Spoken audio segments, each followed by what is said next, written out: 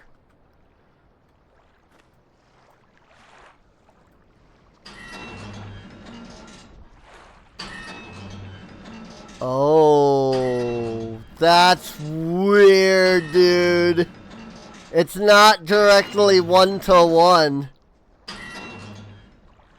Oh, that's weird. That's so weird. I love that, though. The original just had 2 wheels. And when you clicked on the wheels, it would, like, zoom you way down like this. And you would just have to, like, hit the wheels. And you would hear, like, something going on. But you would have no idea what was happening. And when you clicked away from the wheels, it would snap you back up here. And so it was completely possible to not even realize that moving the wheels caused the clock to turn. But moving the wheels causes the clock to turn. And that's really, like, super important later on. So...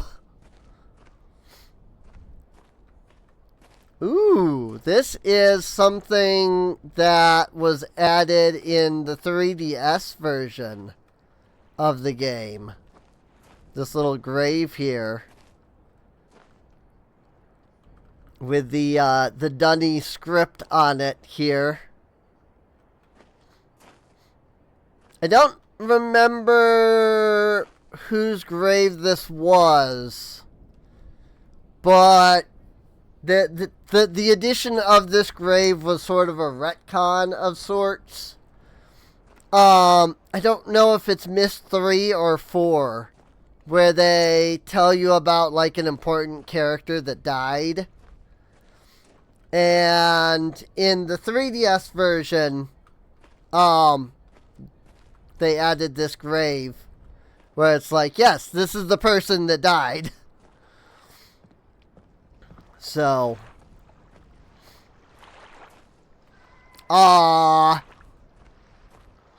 just like in the original, you can't just go down the rocks. You have to go all the way over here.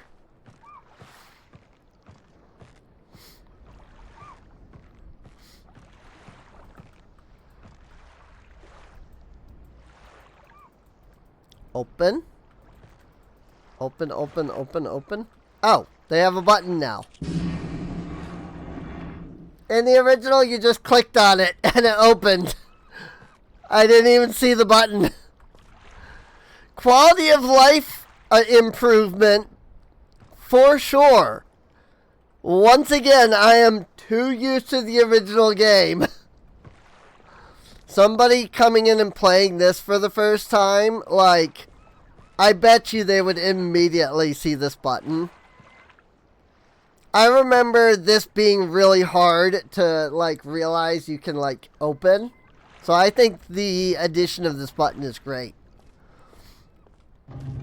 I'm just... Again, the last time I played this game was playing through the Masterpiece Edition. So, like, I have no idea what this version is like. Or, like, what changes they've made. Ooh. That's cool.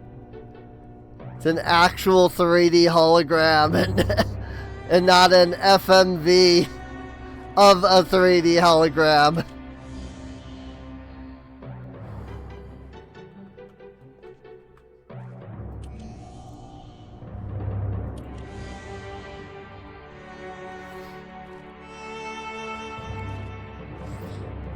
Dimensional Imager. 40 is topographical extrusion test. 47 is marker switch diagram. 67 is water turbulent pool, which is what we're looking at. By the way, let me know if the game is too loud at any point.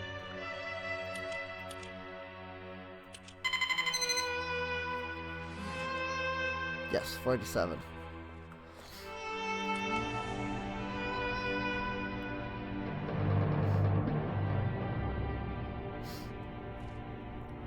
So if you didn't know what a marker switch was, they're these. The things that I've been flipping. That's what they look like. And if you're not aware of what they look like, this is how you find out.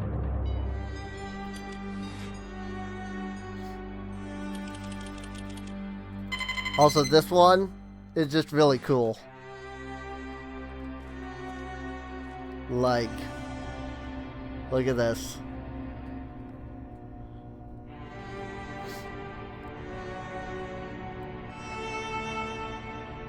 My brother and I spent like 15 minutes the first time we played this game trying to figure out what this meant. It doesn't mean anything. It's just a picture of a mountain. It's just a picture of a mountain. It means nothing. My brother and I literally spent 15 minutes trying to figure out what this had to do with any of the puzzles. Because there's just so much extra stuff like that in this game. Like, this game has so much world building. It's amazing.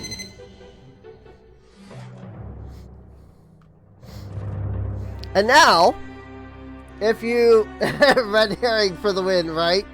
So now, if you have been counting the marker switches, we have seen 7 as of this point that we've been able to flip.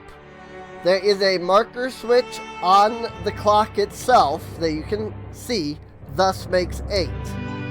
If you remember that letter, it said the number of marker switches, so the answer is 8. Catherine, I have to leave quickly. Something terrible has happened. It's hard for me to believe. Most of my books have been destroyed. Catherine, it's one of our sons. I suspect Akanar. But I shouldn't leap to conclusions. I'll find him and Cirrus as well. I should have known not to have left my library unchecked for so long. I've removed the remaining undamaged books from the library and placed them in the places of protection. You shouldn't have to use the books until I return, but if you've forgotten the access key, remember the tower rotation, and don't worry, Catherine. Everything will be fine. I'll see you shortly. Oh, and erase this message after you've viewed it, just to be safe. And there's our third actor.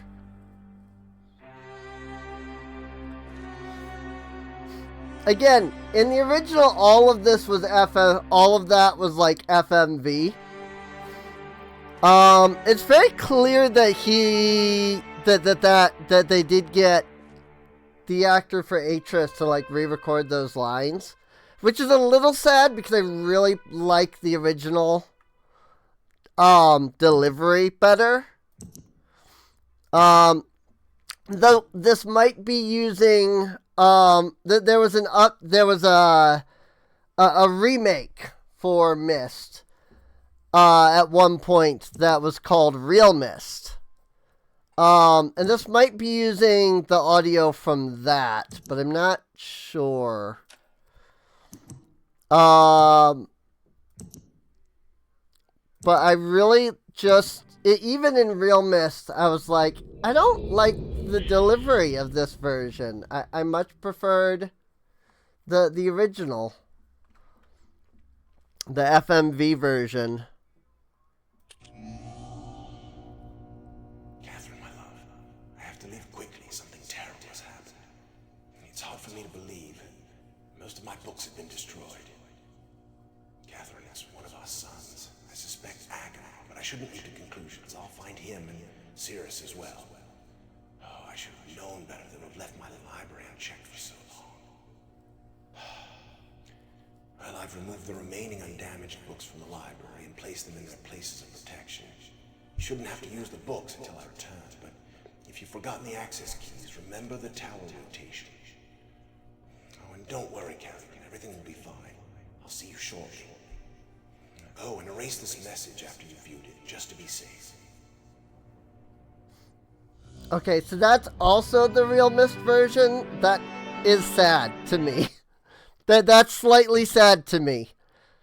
Because, again, I really preferred the original delivery of those lines. I know why they changed it, but it's still, I preferred the original delivery of those lines. So, I wonder if I could find that. I mean, I did do a video of the original Myst. I could probably find it on YouTube. Like, my playthrough, I mean. I could probably find it easily. I would just need to go to my channel and find it. Like, that was the only reason I switched to that, was because I thought that it would give me the original, like, version. Huh?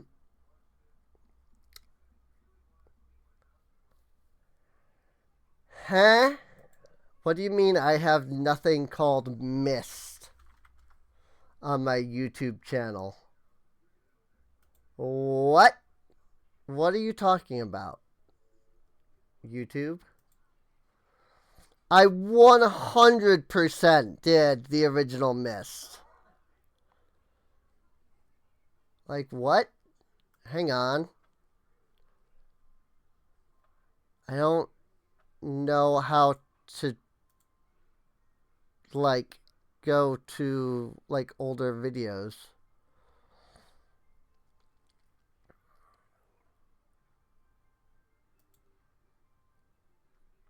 I 100% played the original Myst. I know that I not only played it, but I definitely uploaded it. Freaking back in like 2018 or something. What do you mean I don't have the original Myst?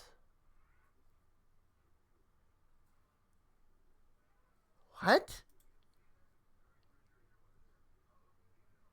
Again, I mean, I'm back in 2014 because I flipped my videos so that I was seeing the oldest first.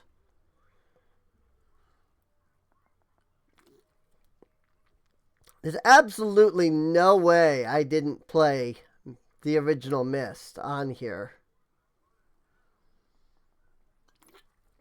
Like, I don't believe that for a second. Because I know I recorded that like 5 different times.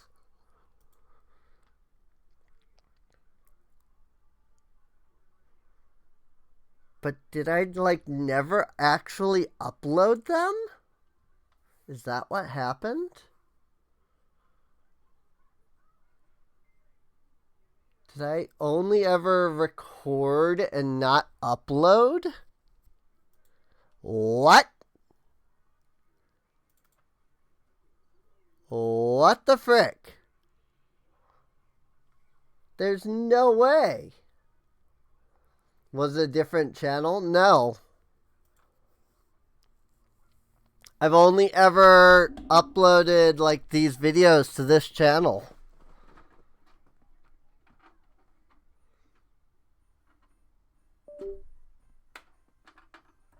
Let me check my external hard drive.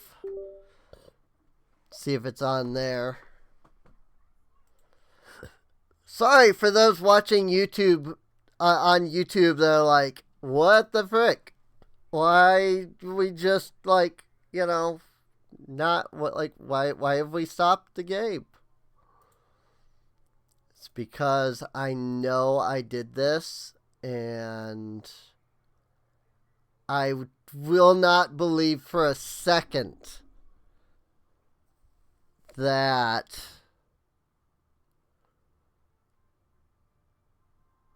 that I never recorded these.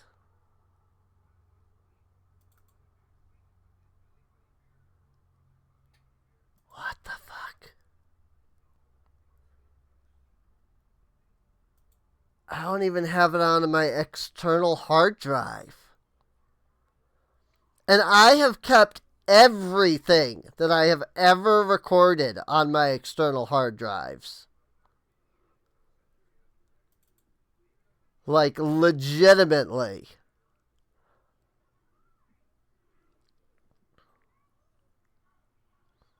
I do that. I've done that on purpose.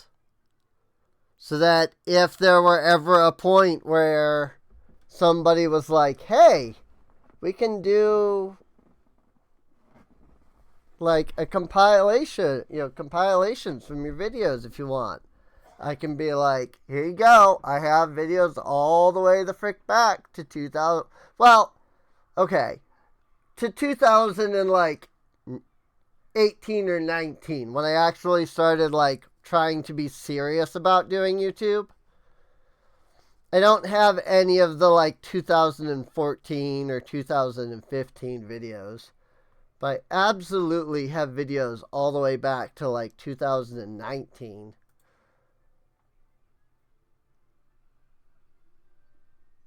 And yet, guess what game is not in my old videos?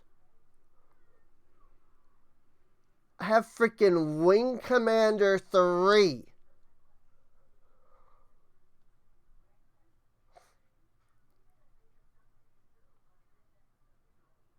But I don't have Myst? What? Are you kidding me?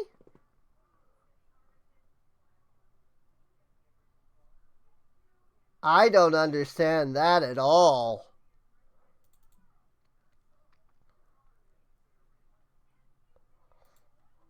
I don't understand that in the slightest bit. That makes no sense. I know I recorded that like 3 or 4 different times, too. That's the problem.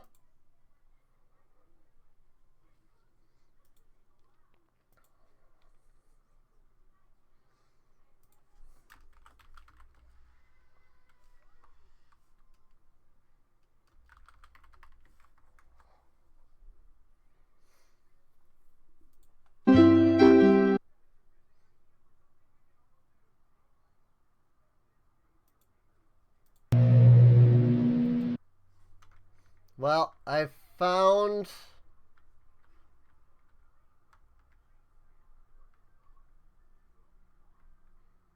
this person. Here it is. I found somebody else who did it. Catherine, my love. Okay. Sorry. I'm just trying to freaking figure out how to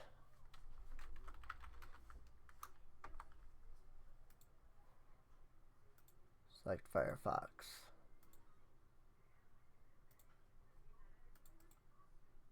I don't know why I don't have this like kept anywhere.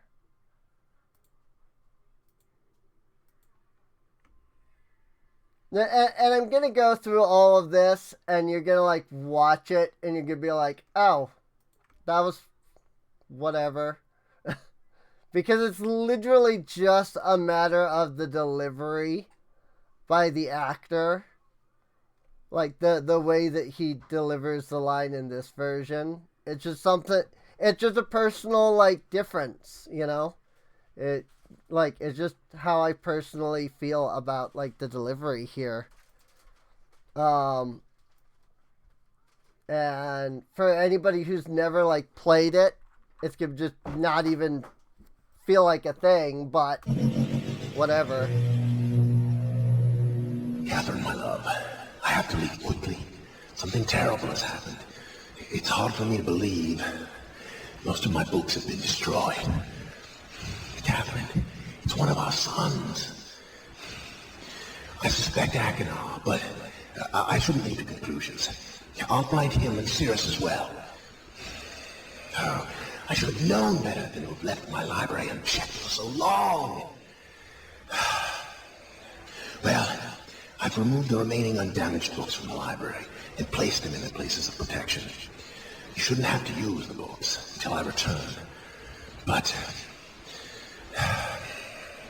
if you've forgotten the access keys, remember the tower rotation.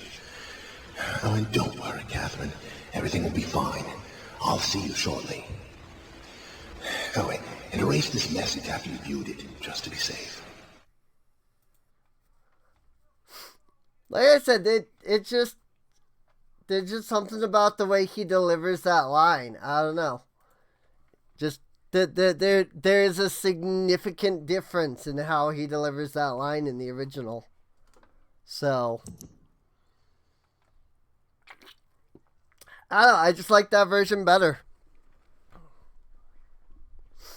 Maybe it's the nostalgia. I mean, I don't know. But I just really like that part, that version better, so.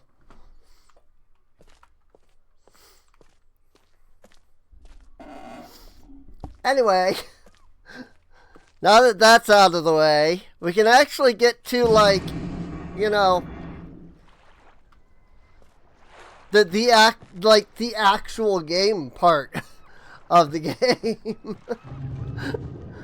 Because we still haven't even, like, begun.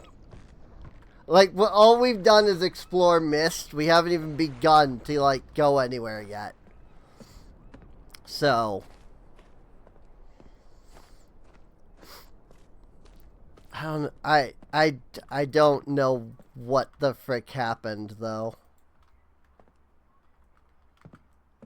Did they change this puzzle? Oh, yes they did.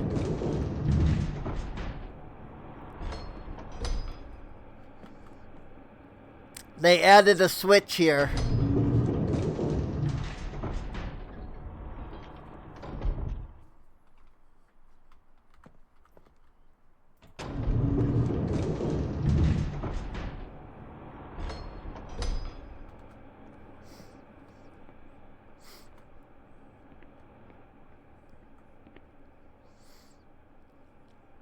So now we're in the mountain that's behind the library.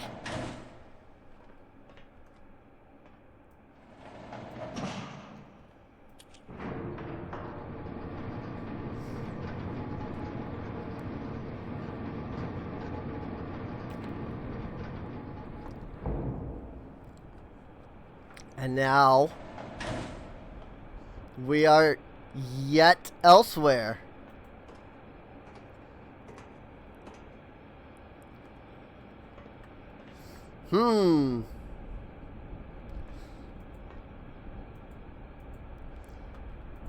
Very strange.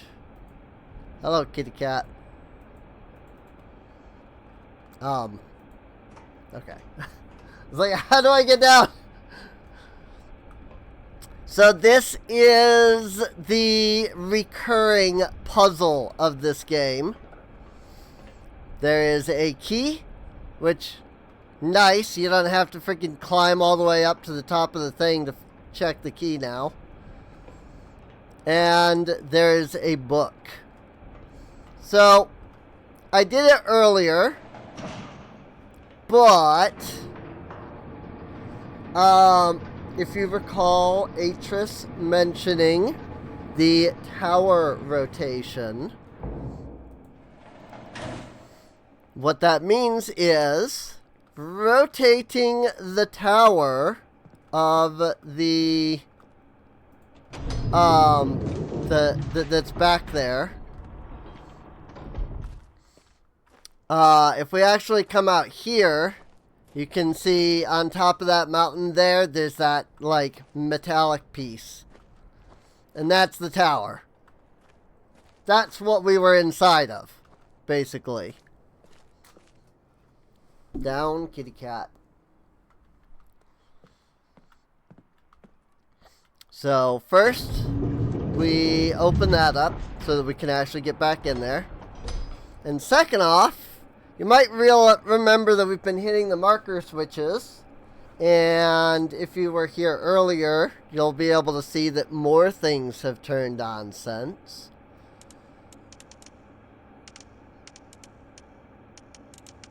We're going to go there.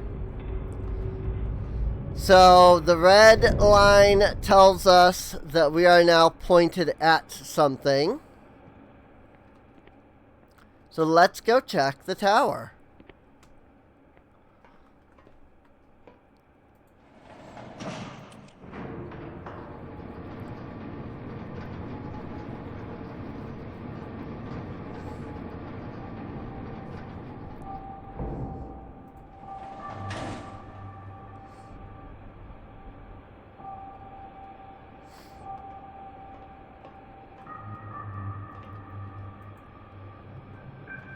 So the key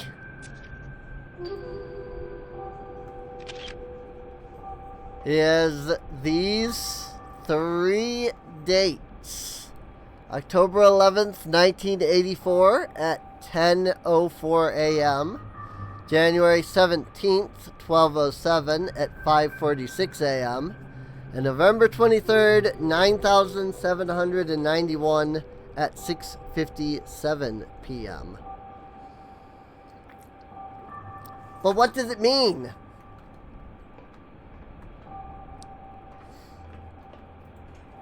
Well, if we go up here, we can look out and we can see the dock. Oh, that's that is a 2D flat image. Wow. That is a flat 2D image. Ooh. All right then. That's a JPEG right there. I am very surprised, actually. Freaking, I kind of figured with like Unreal Engine, you know, using Unreal Engine 4 or whatever this is, like, I figured they would just make it so that you can see out from the tower.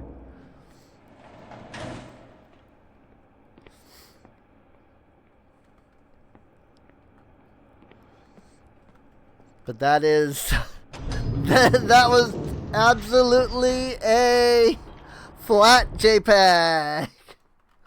Maybe not JPEG, but it was not very good quality for sure. It definitely was not, you know, this 3D imagery. But if you do look up at the tower, you can actually see a teeny tiny little slit up there.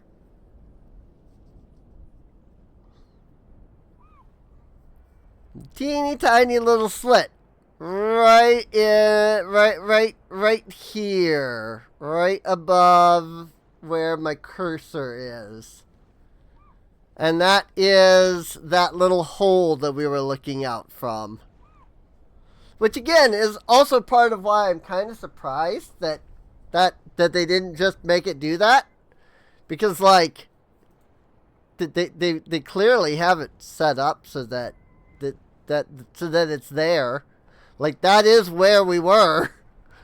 It seems weird that when you look out you freaking just see nothing.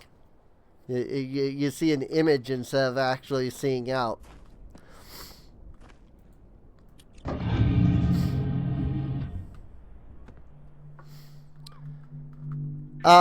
So, what was it? P for the journal? Yes. So, October 11th, 1984 at 10:04 a.m. First, let's close the door and turn on the lights.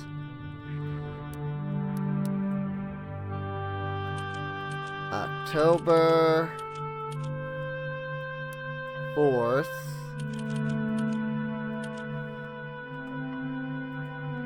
Oh, I can't access the journal while I'm in that. 11th. October 11th, 1984. I was thinking 1004. October 11th. 19. I could have gone down, but it's fine. 1984. At 10:04.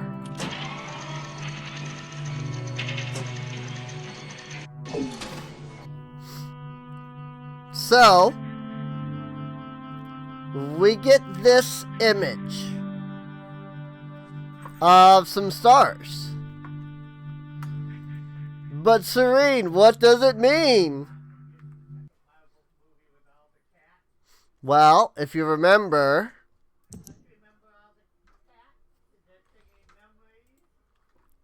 we have these images of some constellations.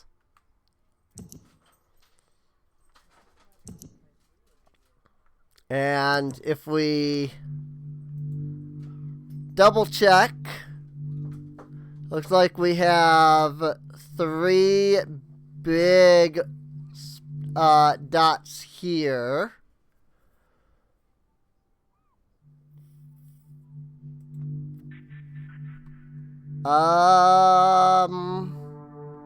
Which one is this?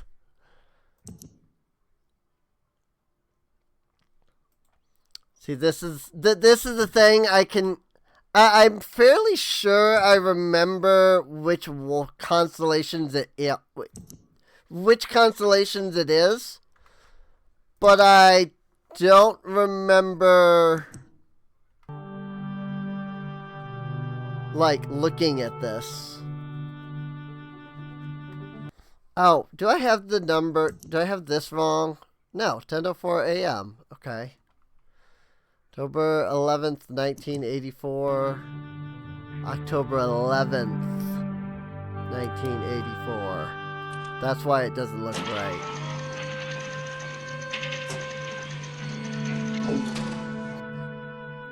Got it! That's why it didn't look right. Because I had October 10th, not 11th. So we've got these 3 big stars here. And then we've got these 4 little stars here. If we double check our journal, 3 big stars, 4 little ones. So January 17th, 1207. January 17th,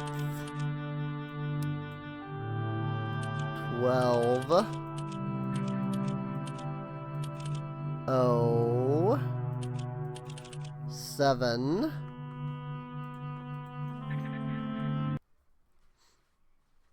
And then 5:46 a.m.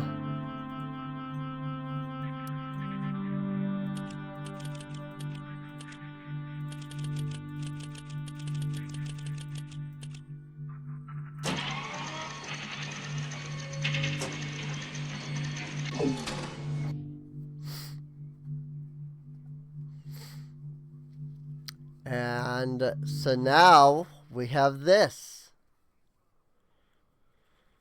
I like that when you find the correct constellation, it only shows the constellation. That's a nice change. That was always one thing that made it very difficult in the original. So we have 2 stars here, big star, big star, big star, 2 stars here. And it forms, well, I guess technically it's like this, but it forms a snake. So, leaf and snake, November 23rd, 9791.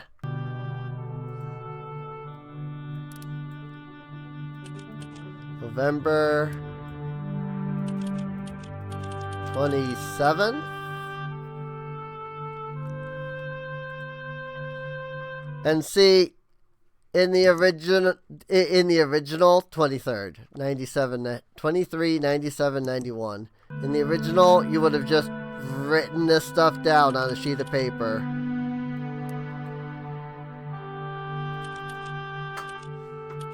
'97, 91. And I'm half tempted to do that because going back and forth between this journal and like everything else is actually annoying. 6:57 p.m.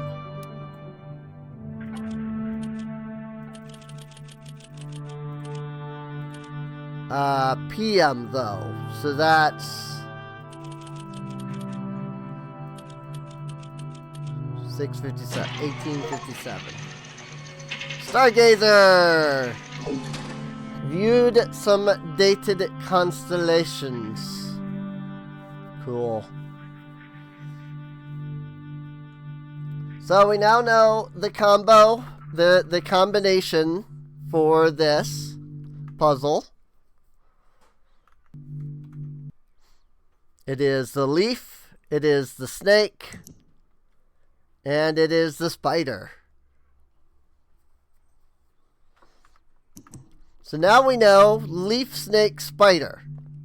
But what does that do for us, you ask? Well, this is why I said this version looks like it's a little more annoying. Because you can't tell what each of these lights is before you turn them on. Oh, there's a snake.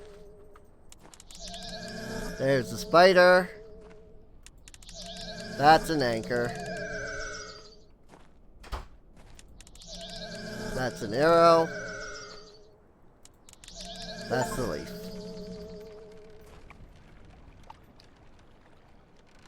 Salvager!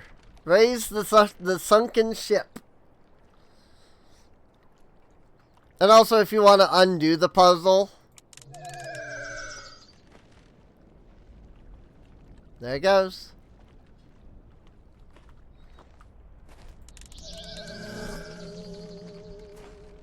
I freaking love this game, dude.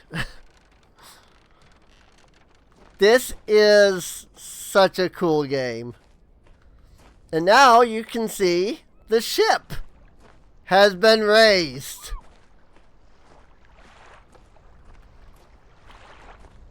Yes, the ship that was sunk under the water over here is no longer underwater.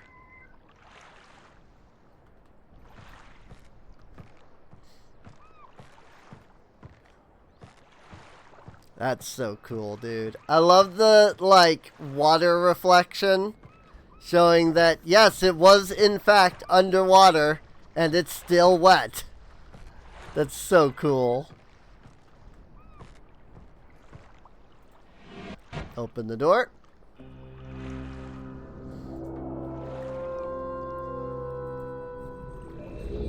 Whoops. I thought I would pick up the book and get a better view of the link panel. Because that's how it works in the original game. So, remember that book about the rock? And the three boys and the lighthouse and all that? This is it. We have gone to another world. A completely different world.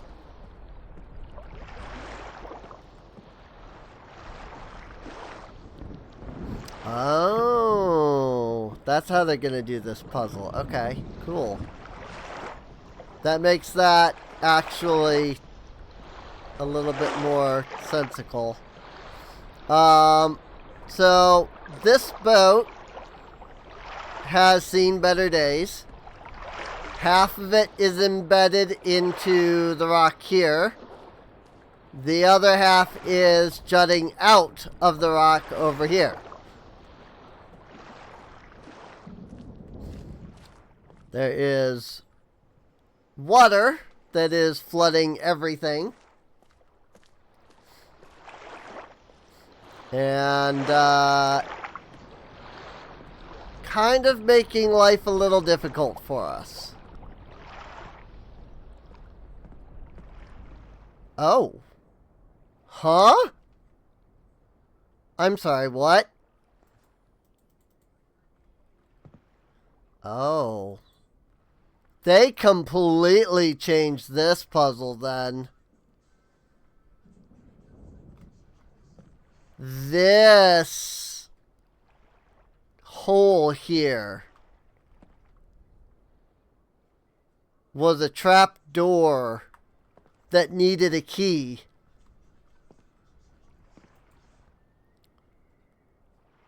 Meanwhile, a key that couldn't reach said trap door dangled from here.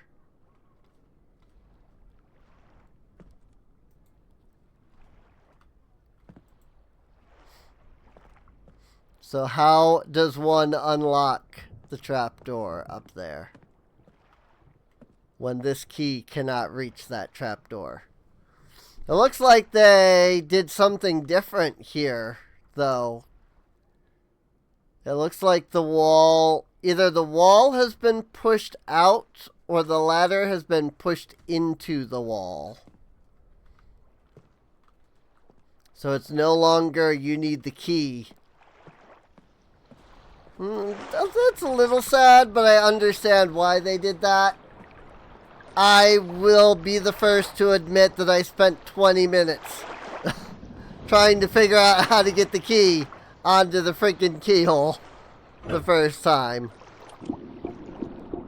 when it just did not reach.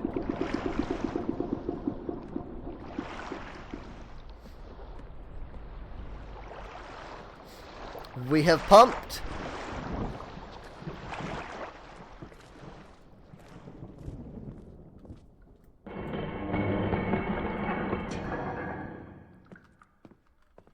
We have pumped the water out.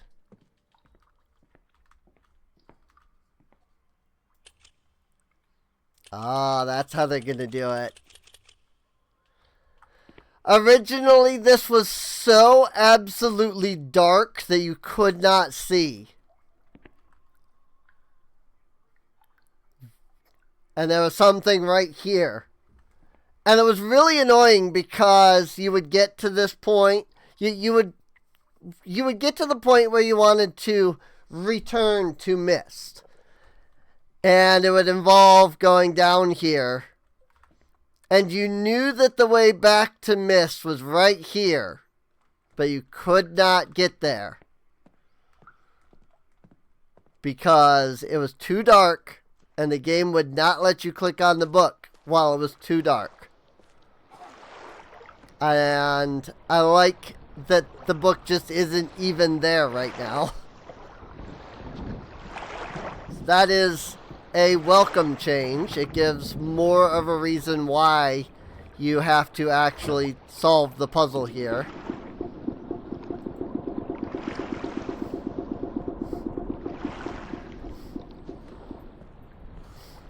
By doing that one, yes. We have drained the water from the cave here by pumping the water out of the cave and it back into the lighthouse.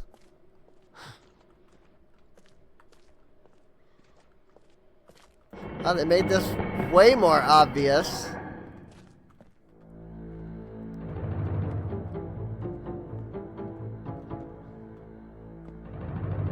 There's the music.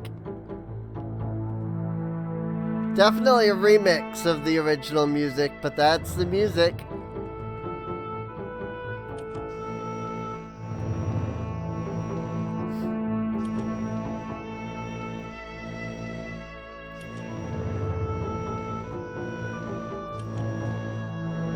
This is all it does.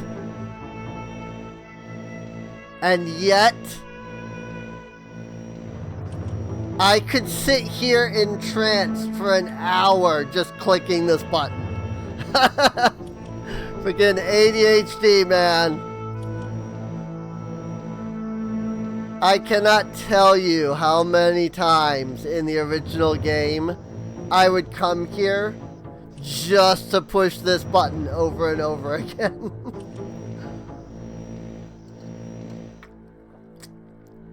But also I was 10. Not only did I have, you know, massive ADHD when I was a child, and I still do, I was 10. And this was like the greatest thing in the world, dude. Just come down here and click the button and watch it do the little split.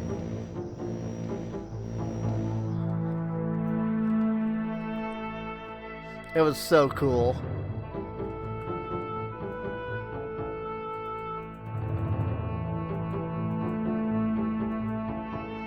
It's a globe.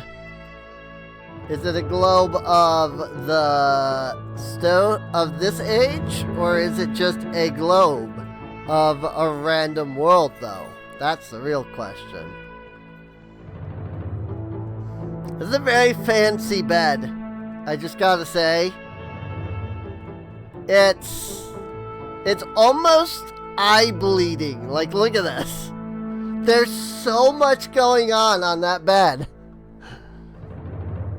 Also, I don't know if it's my monitor,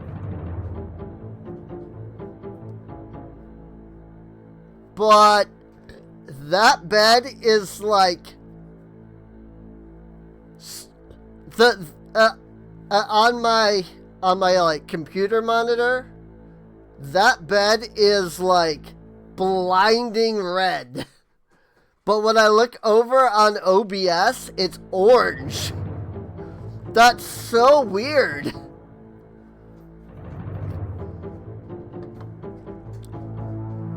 You'll all have to tell me what color it is for all of you. Like, do you see orange? Do you see red?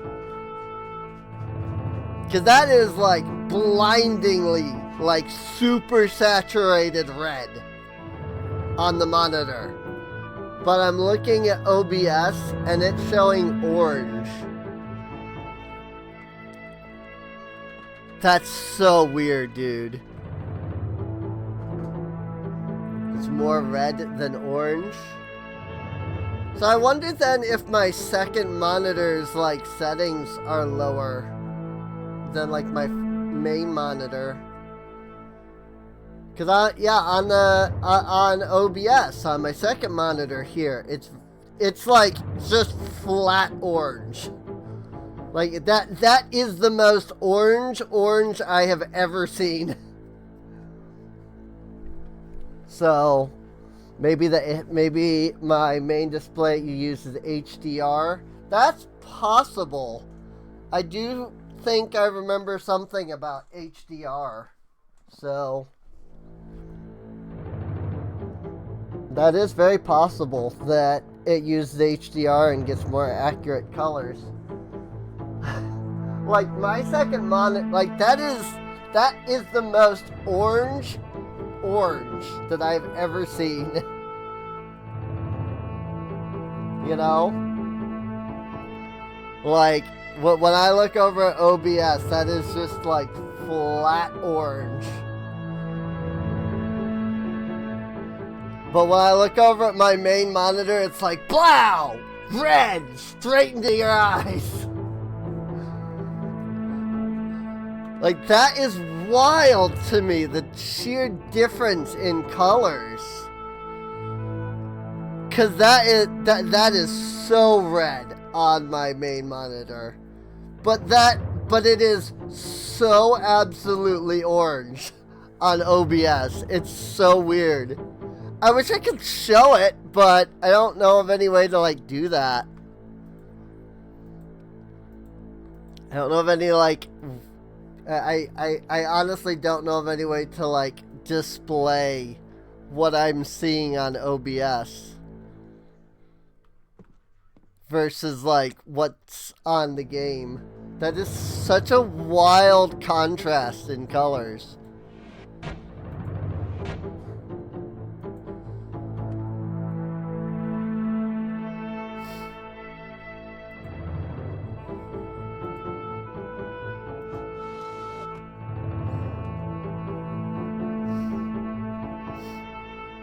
Yeah, it could also just be that the monitor's colors are off.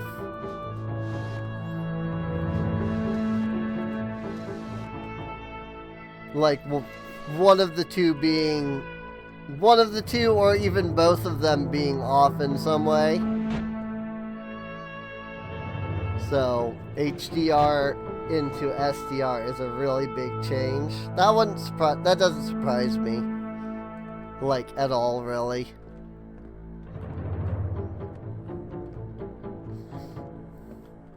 Red page.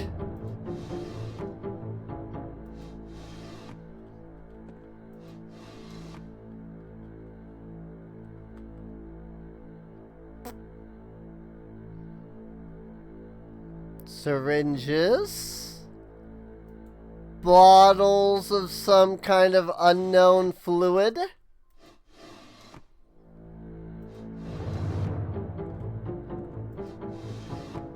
A knife. Like a straight up dagger.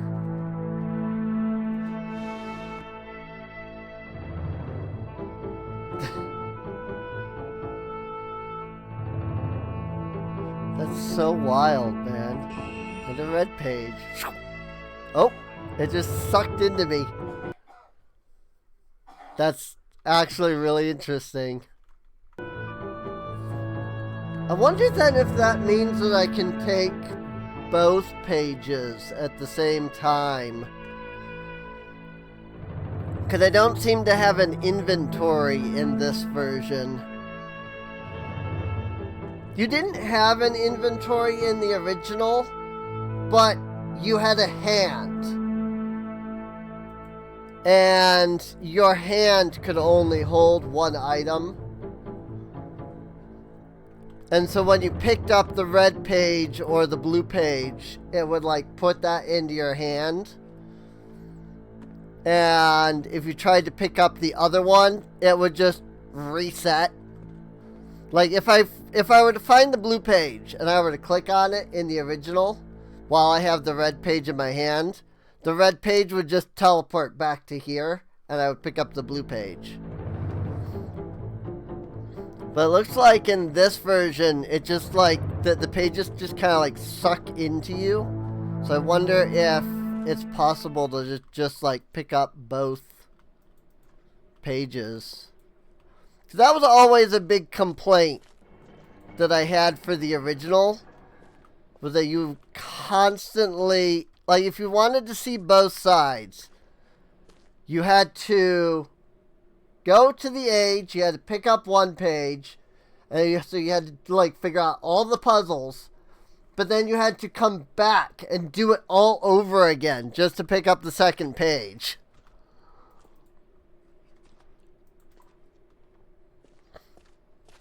I don't remember which, I don't even know if like this is the same, if this puzzle is even done in the same way for that matter. So I don't know which... Oh. Is there a button? That's clearly a door. That's clearly a door.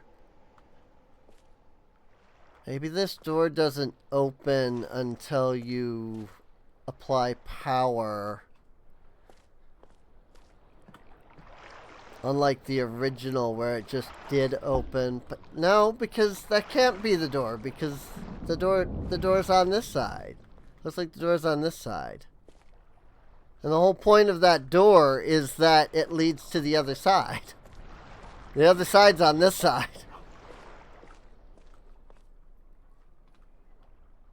I don't know. I don't know where it is, or maybe they've moved it or something. I don't know. We'll see. Let's go down here to the very bottom again.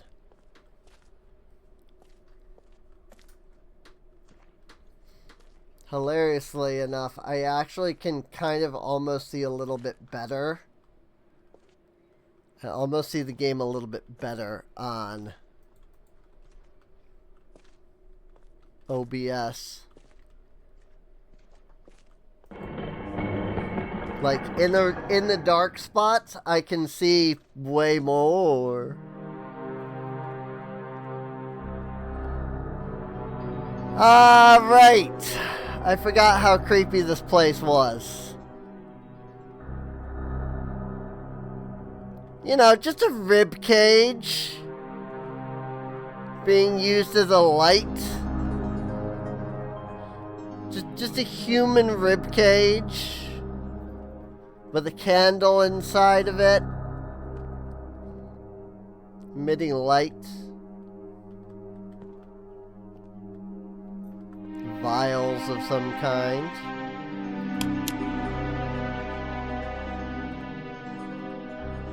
A red flower.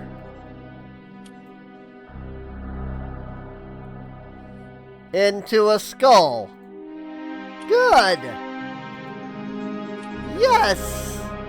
Not creepy at all.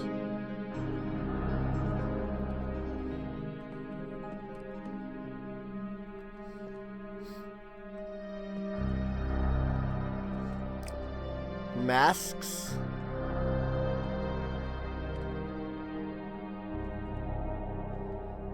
A lot of like geometry tools.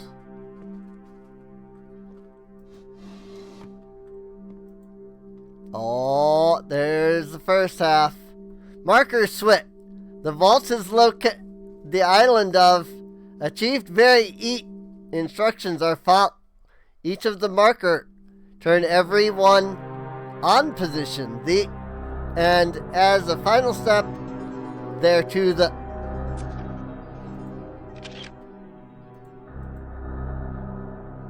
won't let me actually take it though, which is understandable.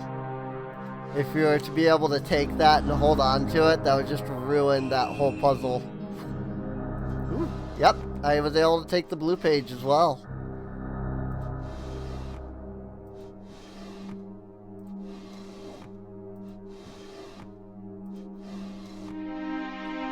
Cool. I mean, assuming I'm holding on to both pages, that is a very welcome change. Like, that is an amazing change. That solves so many problems that this game had. Like, I'm all for that. Being able to just pick up both freaking keys at the same, or both freaking books at the same, or pages, whatever. Both pages at the same time.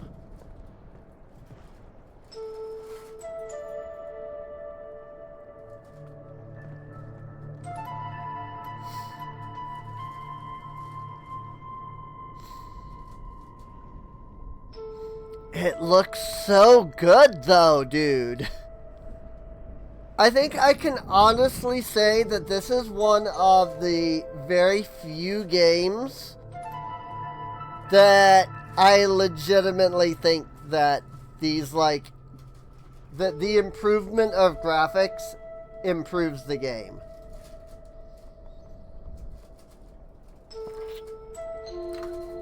Like, don't get me wrong, the original Myst looks amazing, but oh my gosh, this looks so good, dude.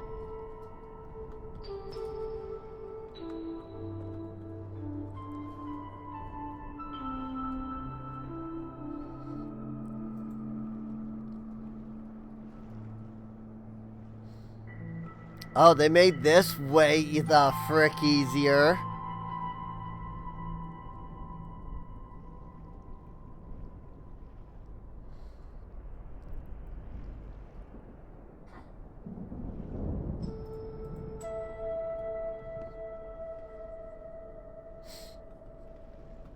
So remember how in that book Atris mentioned that the lighthouse had sunk? This used to point directly at the top of the lighthouse. Look at how far down that lighthouse is sunk.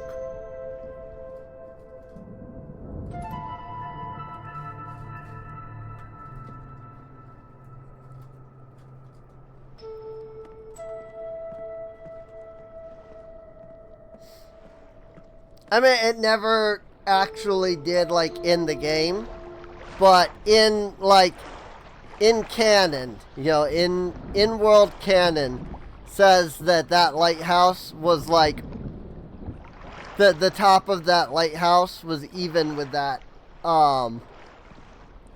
with the telescope there.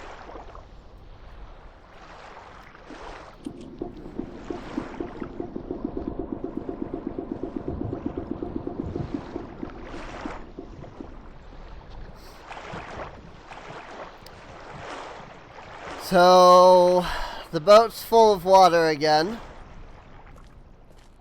This is full of water again. But we pumped the water out somewhere.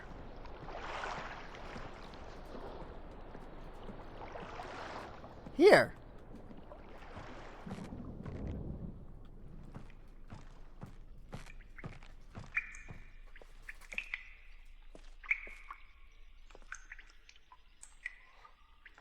Huh.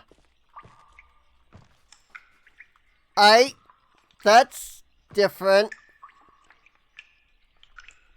This used to be in the original game, this was a chest. And inside that chest was the key that you needed to unlock the trap door up there.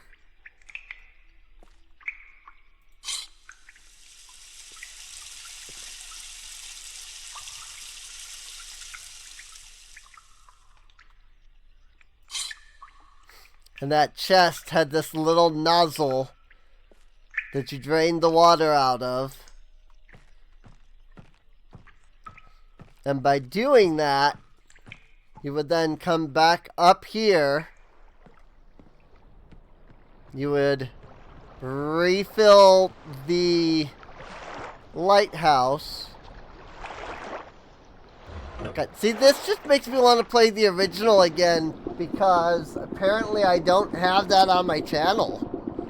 Like, I feel like now I need to actually go back and freaking play it for the channel so that people can, like, see the difference and everything. The chest was over here, by the way. So that's interesting. Oh. Ha! There is a chest on top of the buoy. That's really funny. So it was just the chest in the original.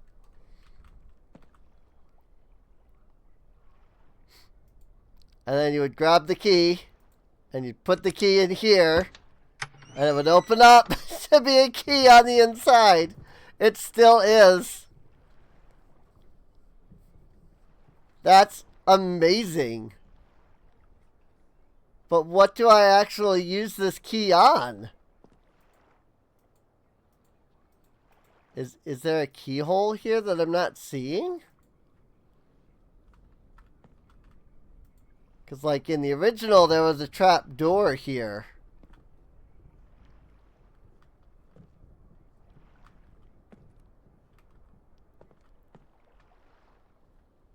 Then it was locked.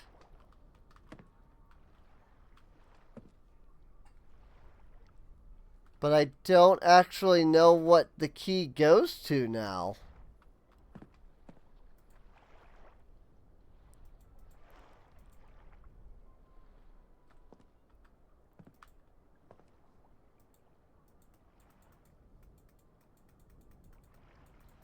Like, what does this key actually go to now?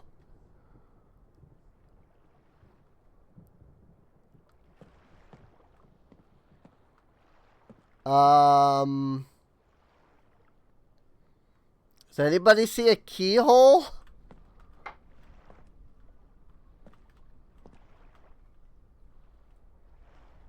Oh, yep, right there. I see it. It's really dark, dude. I, like, cannot see anything. Then that brings out the ladder. Okay. Yeah, I mean, it was literally just a trap door that was up here last time. It didn't, like, bring the ladder out.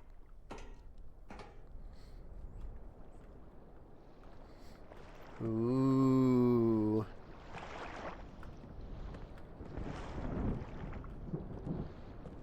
Now that is a neat change. This was not what was up here before. I mean, the generator was here.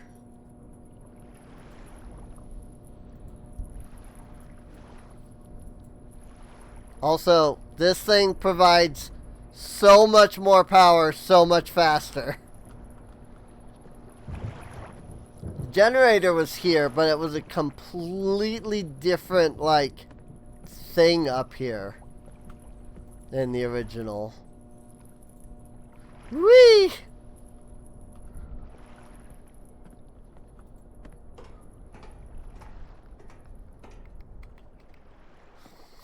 Alright. So we have lights. We have power. Actually, I think I opened that already. Now we have a little light blinking on top of the lighthouse. And we have light down here.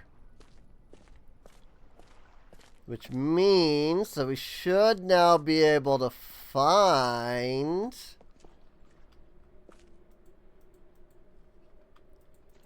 the secret door. Oh!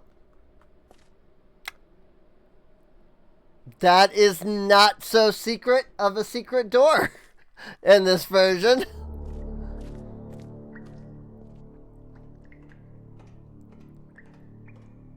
That secret door is not so secret.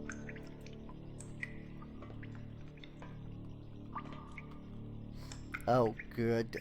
I always loved this puzzle. It was definitely not painful to figure out.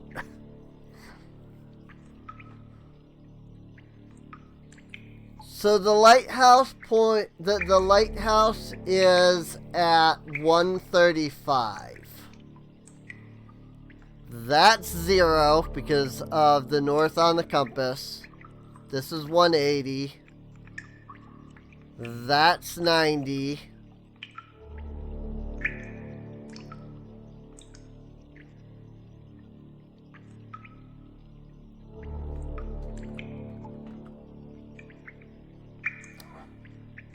Oops. We have run out of power because I didn't hit the button in time.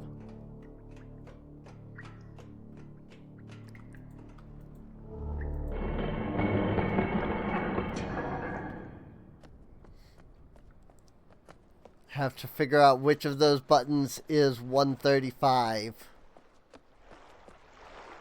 And I always get it wrong the first, like, 3 times. Even when I know the answer, I get it wrong.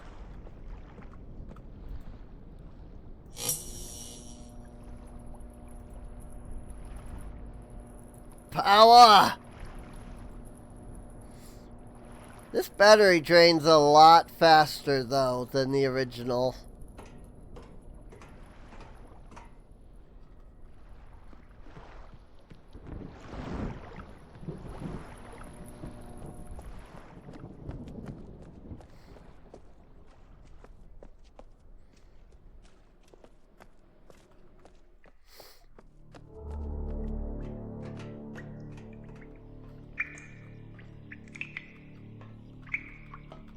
I'm gonna guess this one.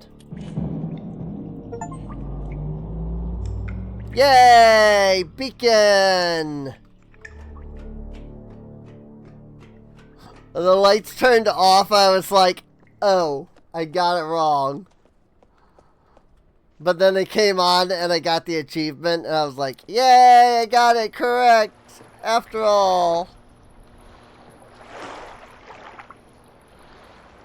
So what that does is it transfers the power to the other locations. And that means that I can come down here.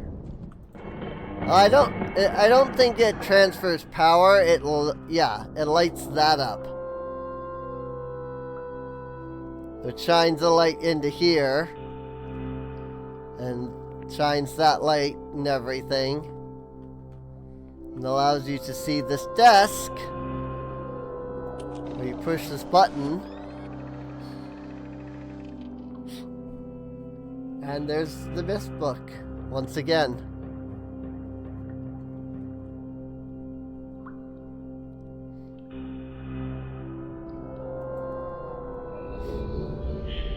That's the roof of the library there.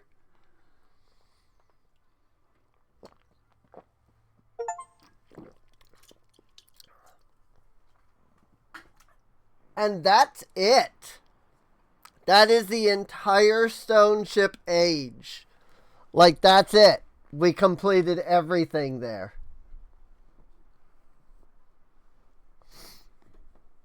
This game is not very long. Not when you know what you're doing. If you don't know the puzzles, though, this game can take you just days to get through. Because it's just a matter of figuring them out. Ooh. Cool. Comes out of your inventory and sets down so you can click. You've returned. I thought you wouldn't return. Yes, to rescue me. I'm Akinar. Don't be my brother, I beg you.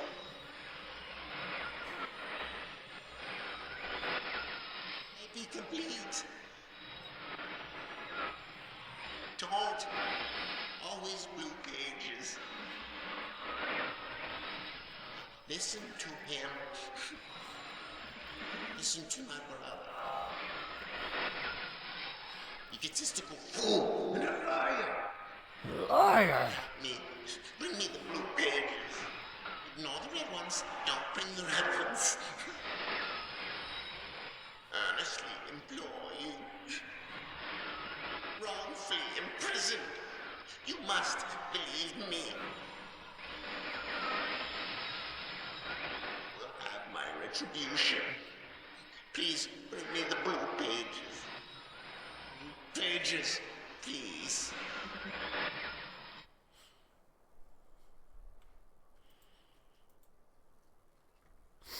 Blue pages. Woo!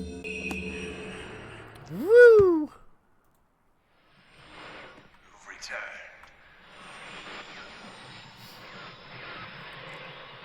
Thank you for bringing the red page.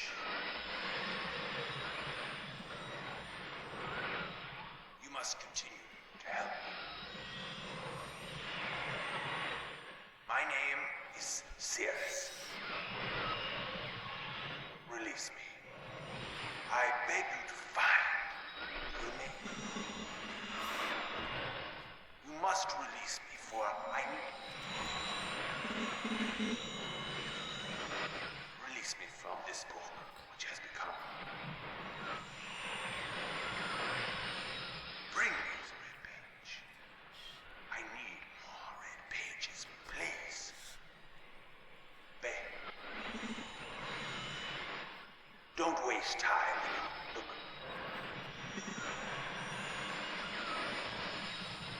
Don't. My brother. My brother is guilty.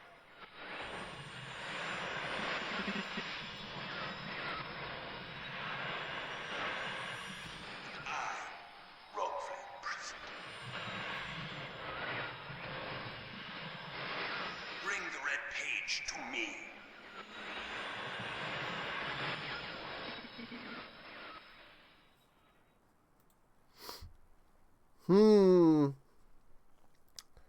So Akinar, the guy in the blue book, said, bring him the blue pages. Don't listen to Cirrus.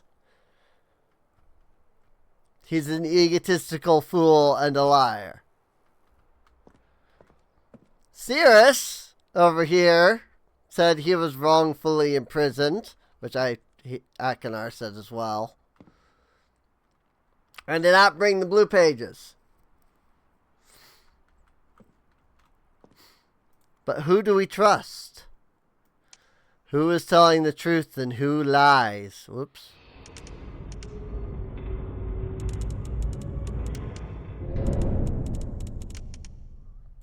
Let's go to Channelwood next. Click.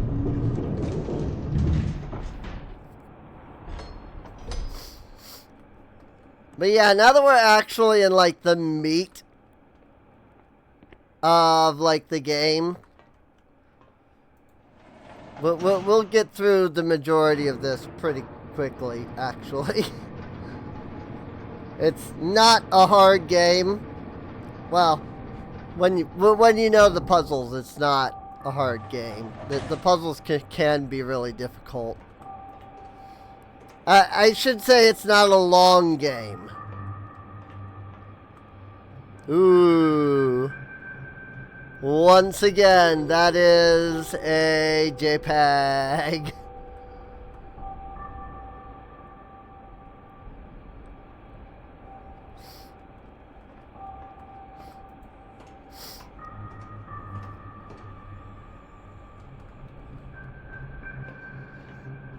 The key is 724. I'm pretty sure I can remember that, but I might as well grab it anyway.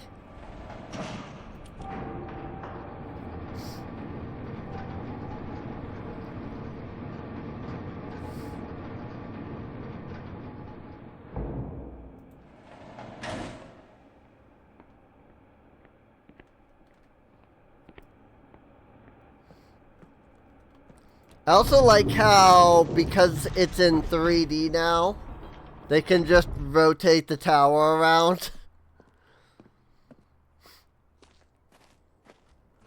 When you took the elevator up to the tower, it would, like, go up. It would reach the middle, and then it would rotate the elevator to match which direction it was supposed to be facing.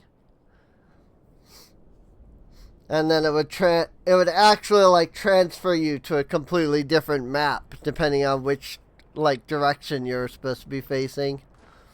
All because it was 2D imagery.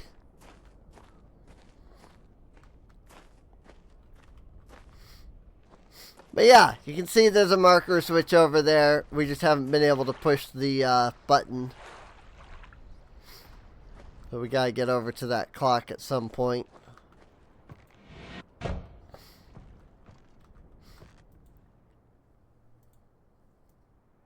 Oh, it's a dial, not a button.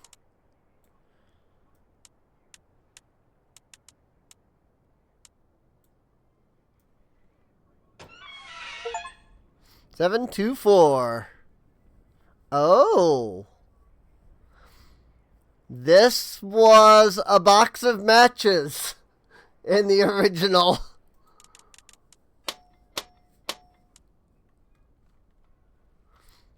That's interesting. You would open this up, and there was a box of matches, and you would pick up a match, you would strike it on the box, you'd turn around, and you would ignite the pilot light there with the matches.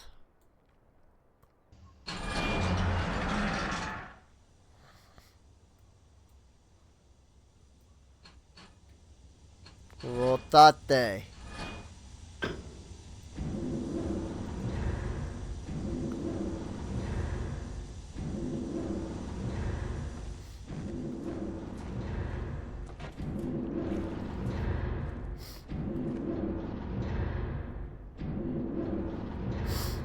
Tree, go up.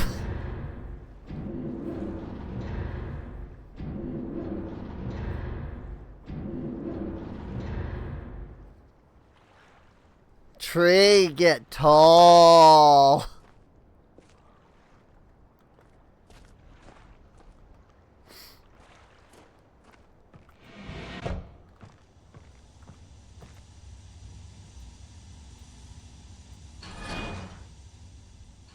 And now we turn it off so that it goes downward. There we go, quick. Oh, I didn't go fast enough. I actually needed to run in order to get there in time. I had no idea that they did that. I mean, in the original, you had to click really fast to get there in time. So I'm not surprised that they require you to use the sprint system in this version.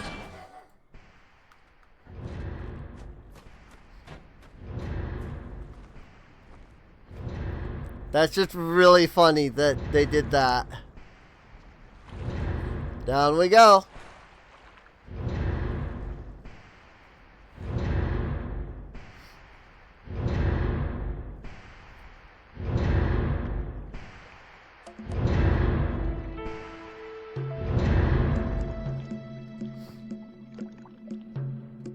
Oh, this is different.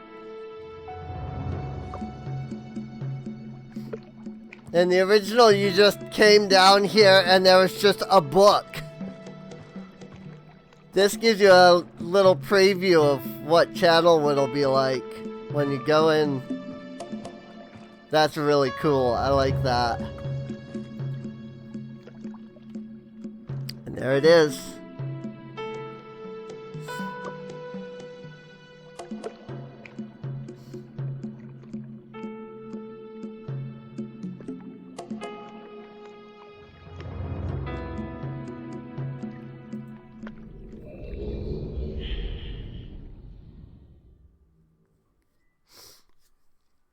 Into Channelwood. This is one of my favorite zones. It's all green and naturey. Got all these big trees and everything. Very easy to get lost in this place though. Especially in the original.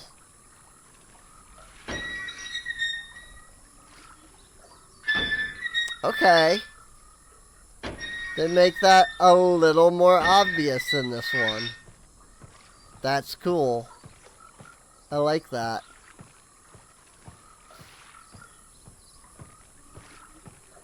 Finding the switches along the path is actually really hard in the original. Because they don't really give you any real clues to where they are.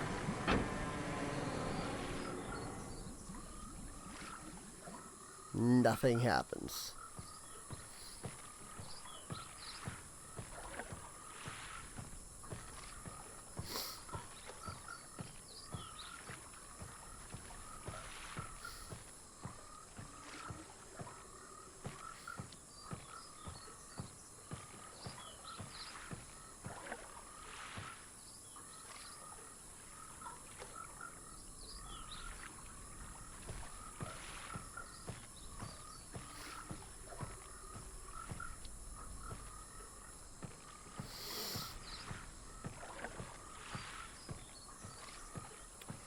Man, this place looks amazing. You really get the feeling of bog in this version, which is really cool. Hey, look, a frog. There was a frog. That's not something that was in the original.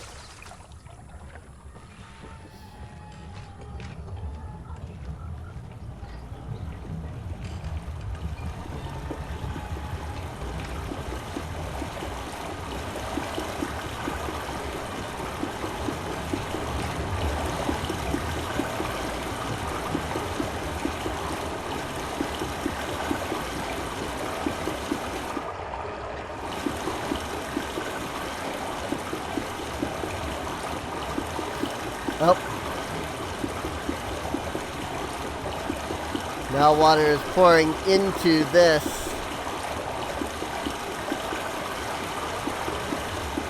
Pipe water flowing. Oh, because I turned on the, like, captioning thing. That's cool.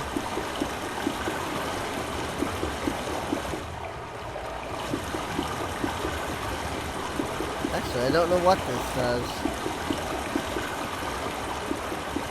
The water sound effect is really loud. It should be a bit quieter now that we're away from the massive freaking pipe there. But let me know if it's still, you know, the flowing water is still too loud. But that doesn't surprise me that that effect is, like, really loud.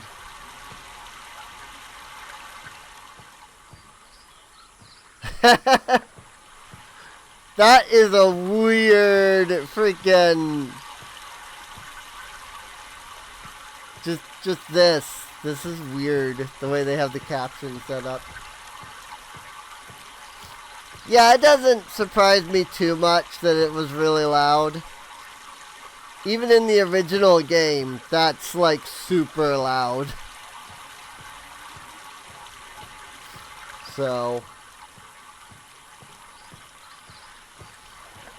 it's kind of meant to be because you have so much stuff going on there. Alright, so we have this switch here that can diverge the water flow either left or right. And we have the water coming in from behind us. It hits this little valve, and I now have it flowing this way.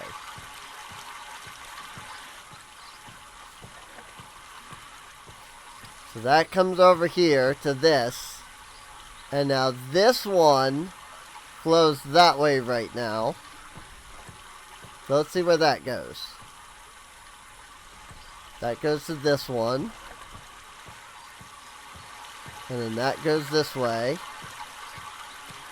So that eventually goes to this elevator.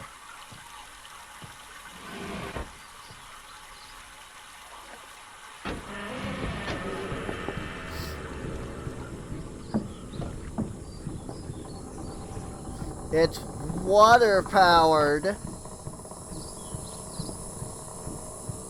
It's so cool. Oh. Alright, bye kitty cat.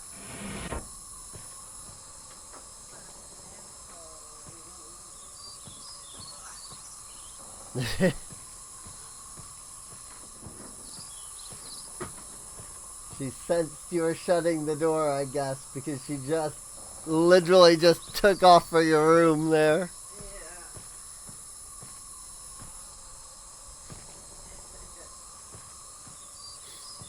So this is where it can get super confusing on the original. Because, again, you're moving around on screens instead of free roaming. And so, like, you come to this screen and it's just this, and you can't move anymore. And so you flip around, and you walk this way, and then you hit here, except that this has two paths, except that when you click right, it doesn't take you to this screen. When you click right, it takes you to this screen. Then if you click left, it then brings you around to this screen. And if you click left again, it brings you around to this screen. And you can get really, really, really lost very easily in the original. Because you'll think you're clicking forward, but you'll have clicked in just the wrong, like, spot, either left or right. And so you think you went here, but you actually went here. and you don't even realize.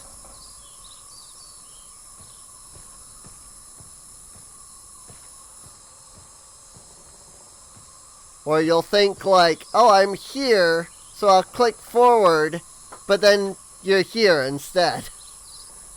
Because you clicked in the right spot where it turns you this way. And it's nigh impossible to navigate unless you're like really, really paying attention to where you're going. It is a pain to navigate this area in the original. This is legitimately one of the things that I dislike about the original, is how obnoxious getting through this area can be. Especially like here, for example. You'll get here, and so you'll get this as a screen, and then you'll click forward, and I think this is the one that does it. And they'll like let you go around this way. Oh, it's not. Weird. Okay. There's one of these where it's a loop. And so if you just click forward to try to go forward, you'll keep turning to the left. And there's absolutely no indication of that. And it's super annoying. Yay! We opened the door over there.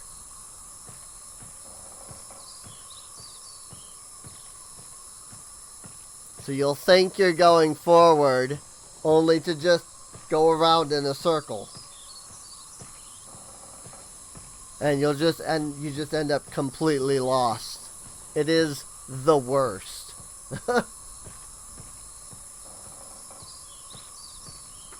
I cannot tell you how many times I got stuck here because I just kept going around in a loop and I could not figure out how to go forward.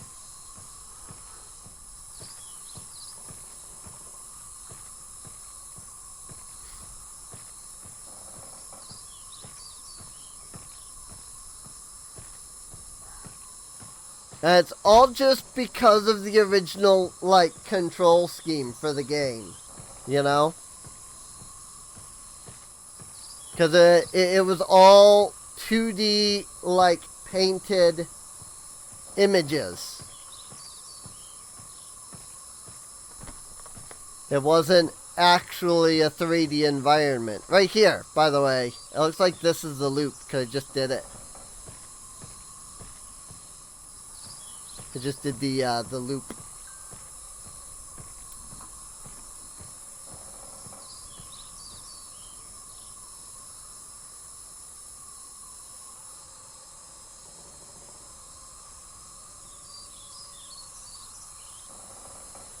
I have an egg that's ready to hatch in Pokemon Masters.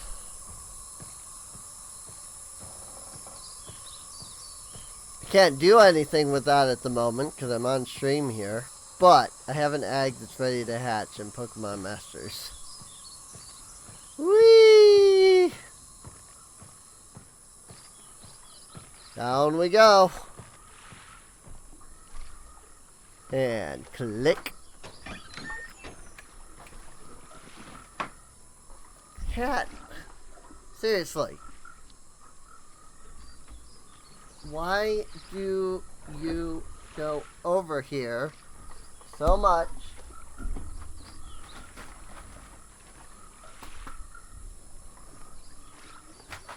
Well, I tell you don't.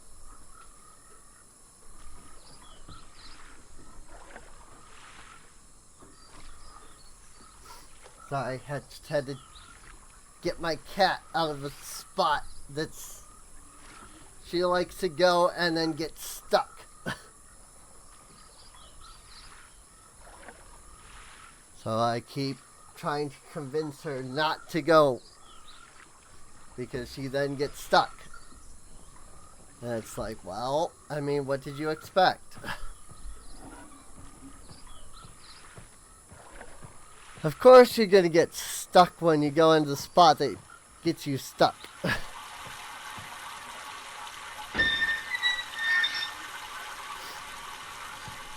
Coolies.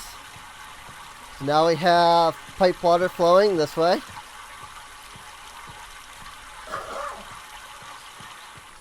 Also, I keep forgetting I can run.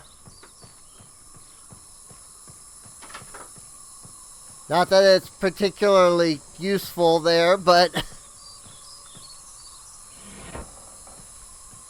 Now, does this take me to the 3rd floor or to the Myst book? I don't remember. It's up either way. Like, regardless of which one you're doing, you go up. So I think this is the 3rd floor. Yes. Ah, yes. This part also gets you because this, like, coming this way looks completely different from coming this way.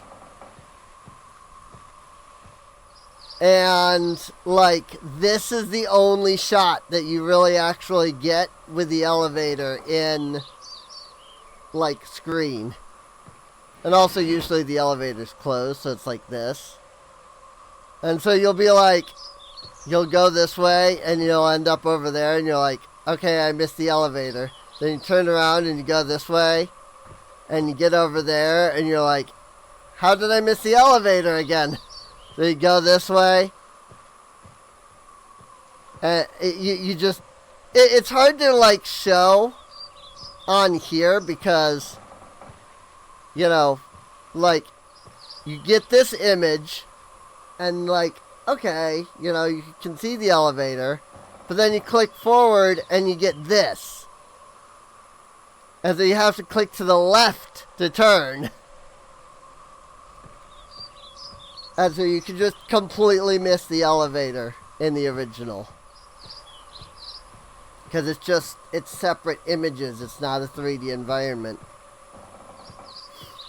So you can very easily get lost for really no reason.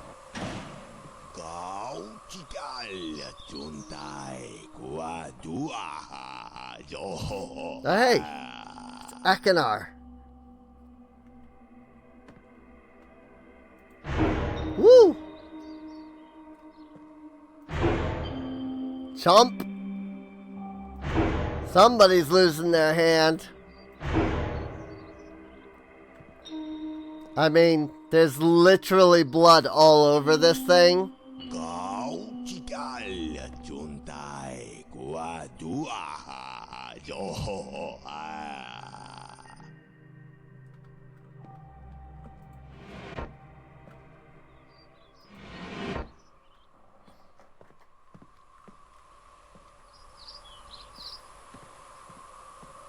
Let me just go ahead and open this door so that we can get through that easier. Yeah, this version of, like, this 3D version of Channelwood is so much easier to navigate. It's ridiculous. Blue page! I love that.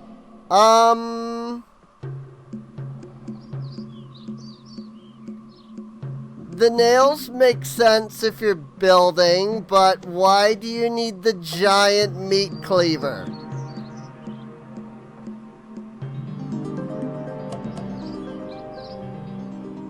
Or, you know, scythe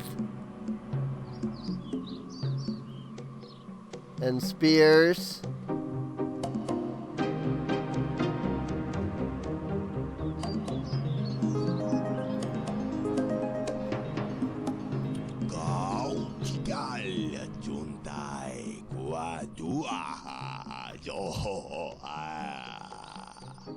Hey, that's the thing that was playing in the building.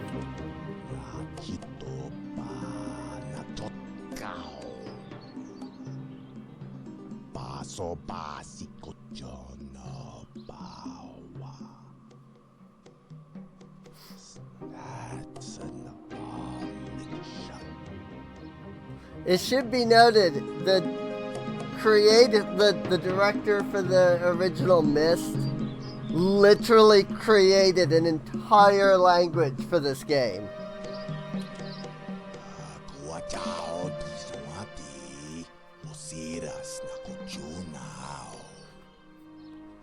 These aren't just like random random noises and sounds.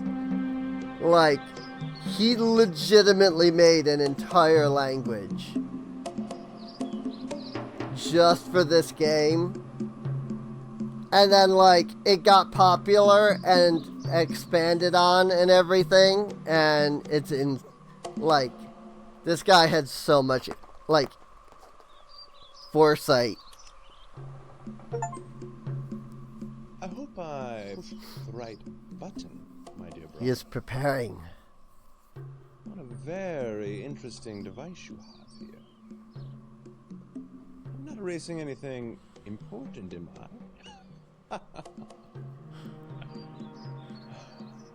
Remember, he is preparing. Take only one page, my dear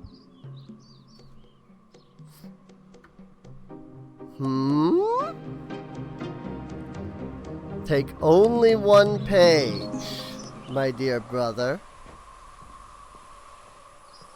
He is preparing. What does it mean?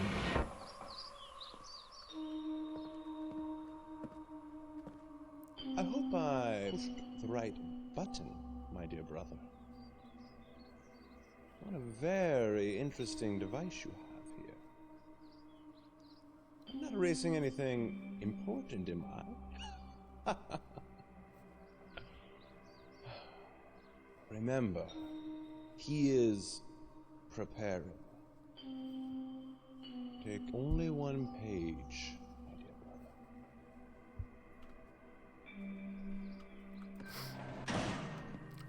So yeah, if you hadn't guessed, whatever you have set to play on that device back there plays on that hologram.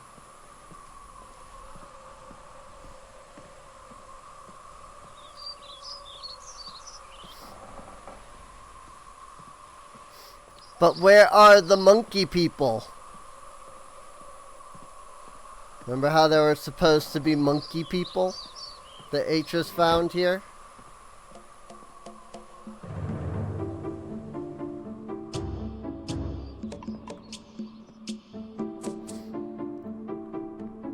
Bottles.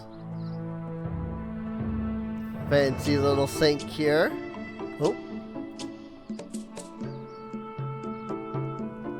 Vault access. Land of Myst. In very plain view on Myst and access can be Sleeve the simple allowed. First locate switches on the island. Of these switches go to the dock. Earn the marker switch off position.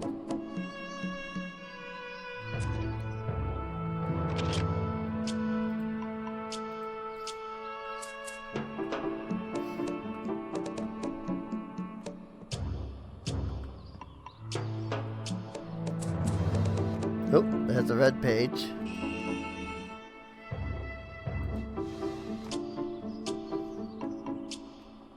Very lavish place. Oh, dagger. Again.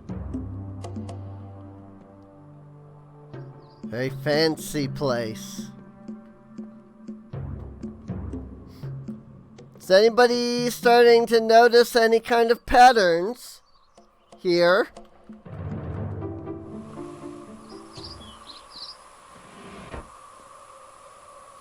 I mean, look at this, dude. Like, fancy house. Oh, the LOD just changed. Wow.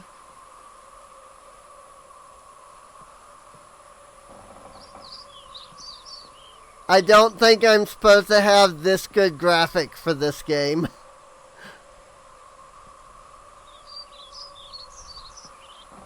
That LOD change is amazing.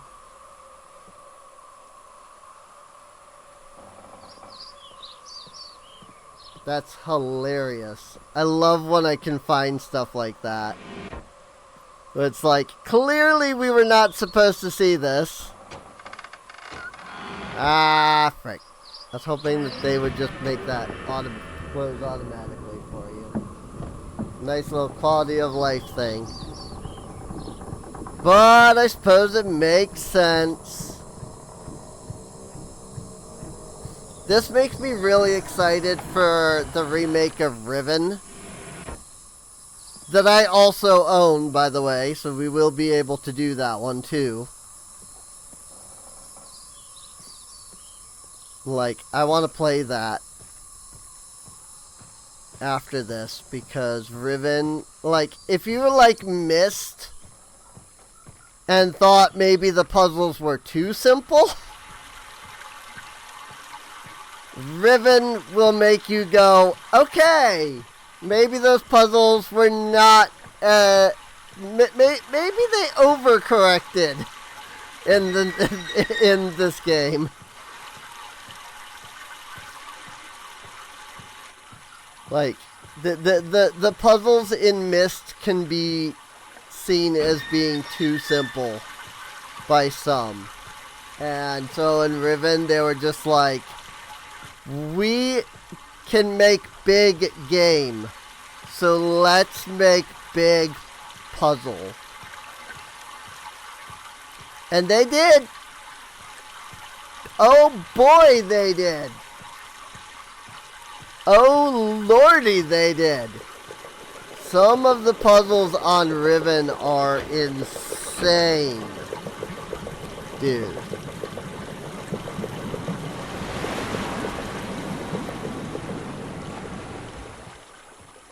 Like, they are insanely complex.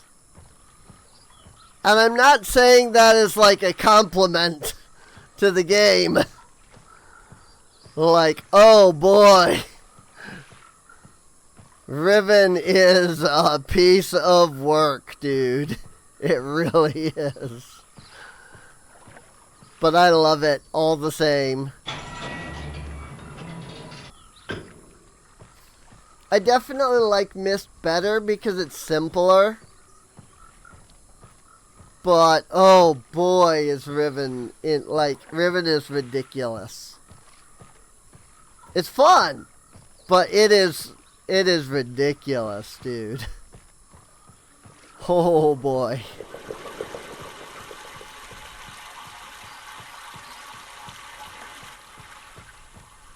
Nope, water doesn't flow this way.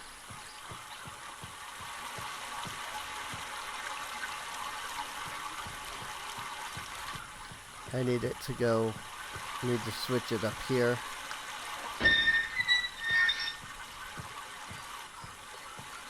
That goes this way.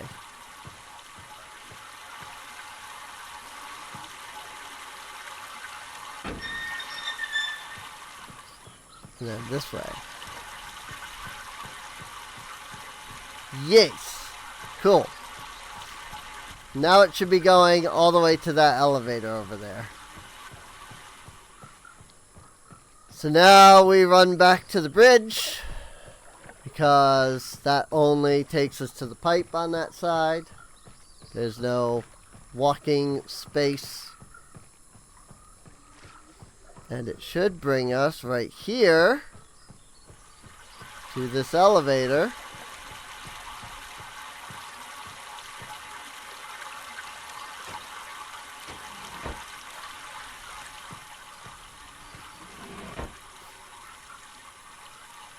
Click.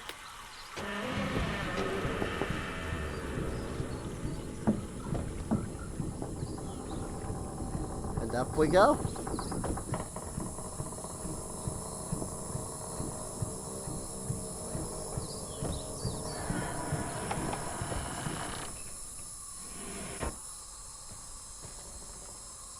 And just like that, another Myst book.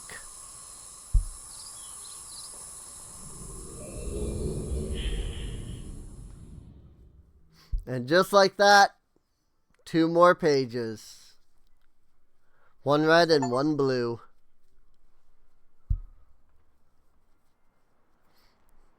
And with that, We have finished the second age of the game.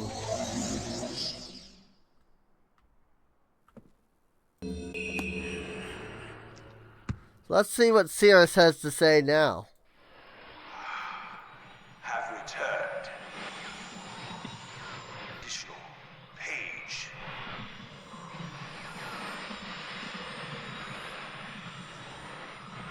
From my prison on this forgotten island of Myst. I see that you are. I am called Cirrus. I need all the red pages. I must search. Bring me. Two more of the red pages. And I am released. I promise. Warn you, don't touch the blue pages. It's where my brother, wicked brother,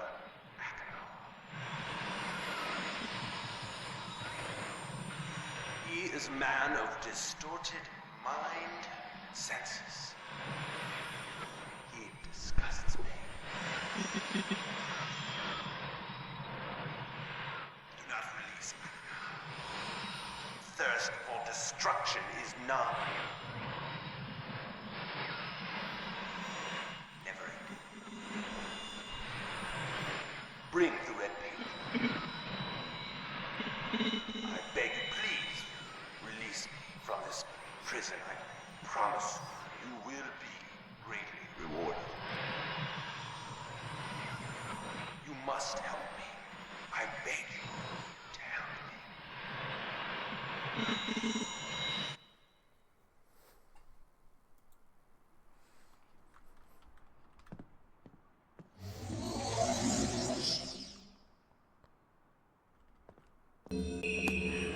Blue page. You're back. Blue pages you brought for me. Oh, I must have some more. I ask of you. No. Since my brother, Cirrus, wrongfully imprisoned me within this book. Stupid scheme. Pretty speech has been. Read which is endless. Be perfectly obvious to you.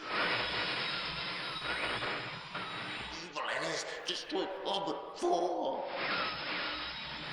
Do not bring the red pages to him. You must not let him trick you. Tricked our father.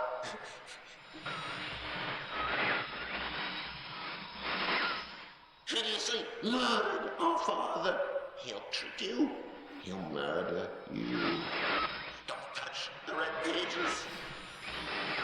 You to bring the blue pages. Listen to me.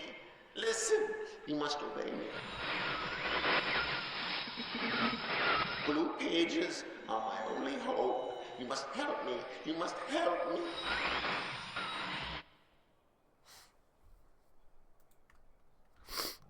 Oh boy. So, according to Akinar, Cirrus murdered their father. Oh dear. That's not great.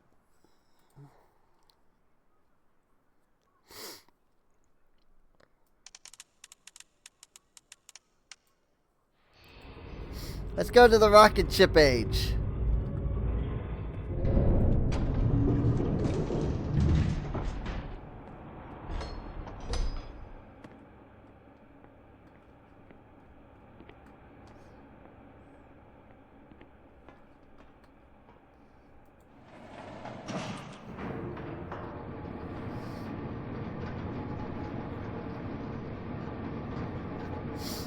This one is really interesting.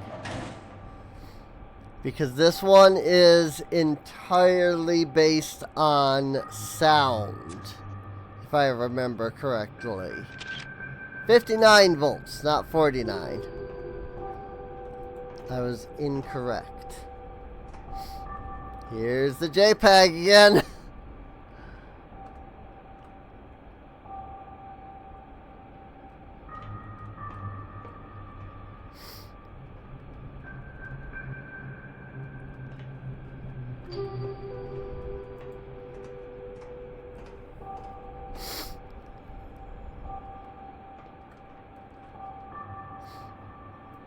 Like, listen, I'm gonna go up there and look each time. In the original, that's like a big deal. Going up there and looking out and seeing, like, where you have pointed the tower to. Like, that's a big deal in the original Myst.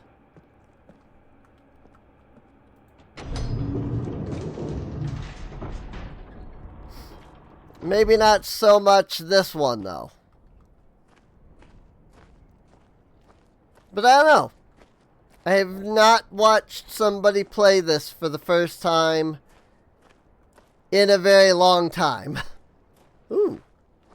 Ha! You can actually get on top of this building now. That's cool. That was not an option in the original.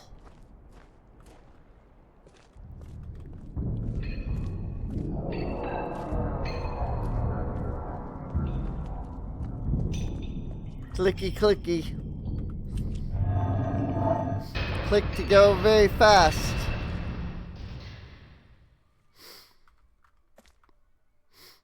Alright, so we have to make 59 without going over.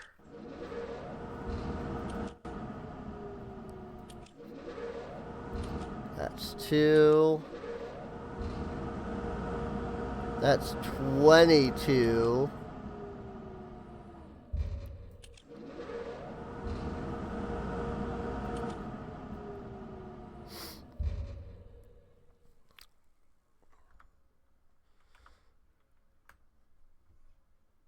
I need notepad for this.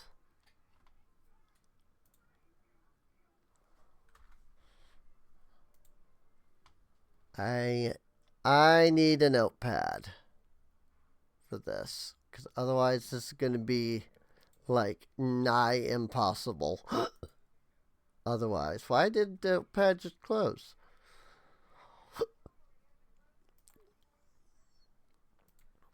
This is something that I don't think I can do using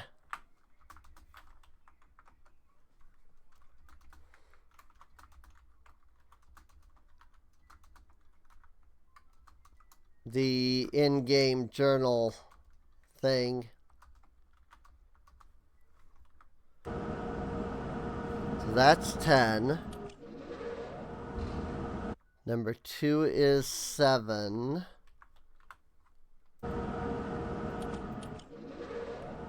Number 3 is 8.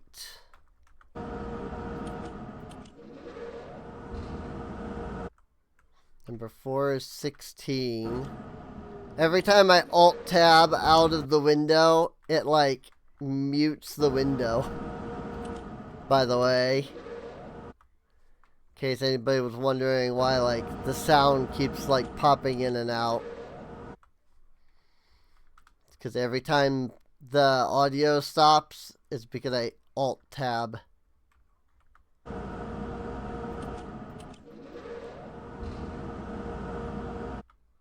Eight is 22. 9 is 19.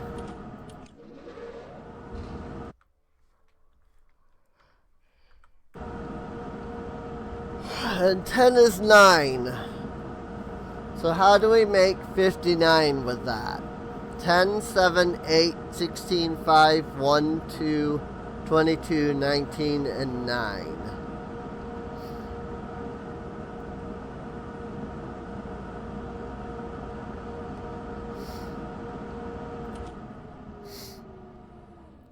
We start by getting out a calculator.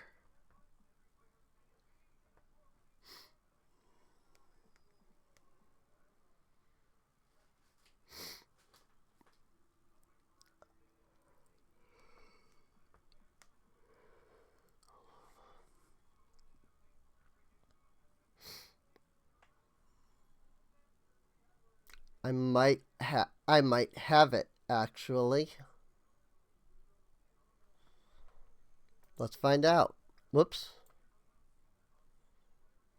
10, 8, 8. Nope. That's 49, not 59. How did I start at 49? Oh, no, that was 59. Okay. There we go. 1, 3, 8, and 9 make 59.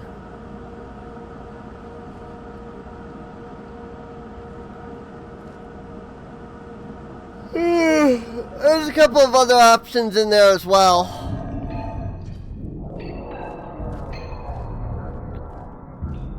If, however, you should end up hitting 60 or more and thus breaking the circuit, come over here and there's a circuit breaker right there.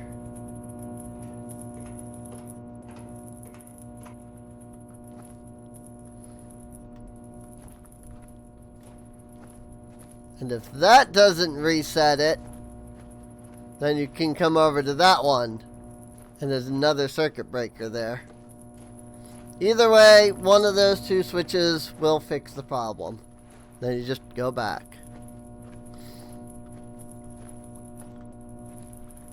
Button. Boy, they've added tons of buttons that just were not in the original. I like that. So on this side, we have switches.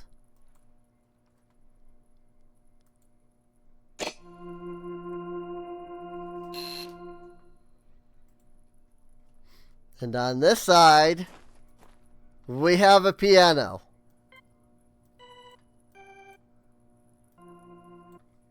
Oh, that's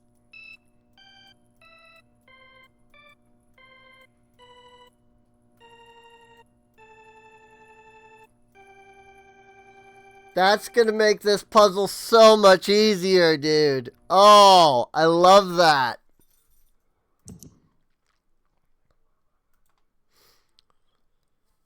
I always hate doing this one because I am not good at, like, being able to hear the difference between notes. And so this is going to make this so much easier. Having that, the caption pop up there. So our first note is C1.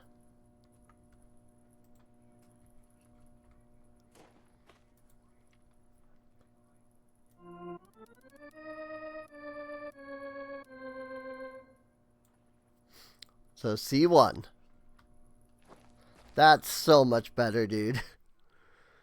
I love that that's a thing in this. It does make the puzzle a lot easier. But also, it makes the puzzle easier. Because, like, it's just... For someone like me, I just don't hear the difference between freaking C and D.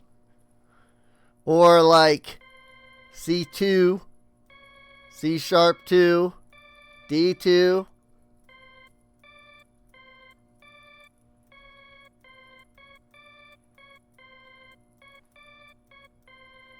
Like, there's a difference. But then remembering this sound as opposed to or is not easy.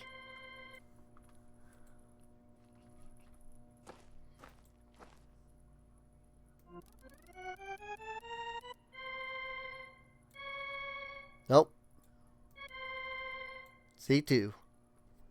I love that, dude. That is the most welcome change. I don't freaking care what anybody says. That's the most welcome change. D sharp 2. Because then you're like, da, and you're like,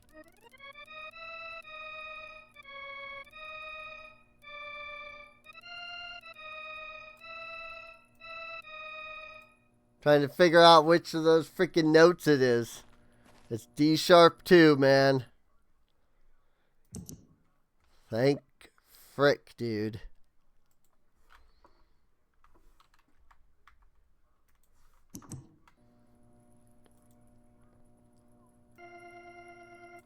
F1.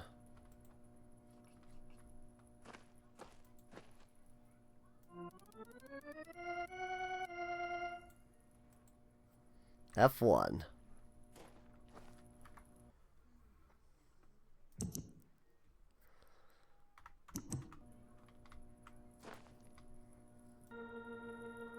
A sharp 0.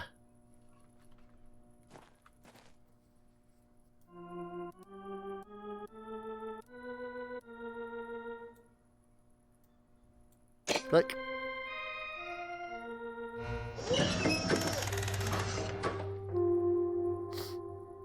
And there's a book.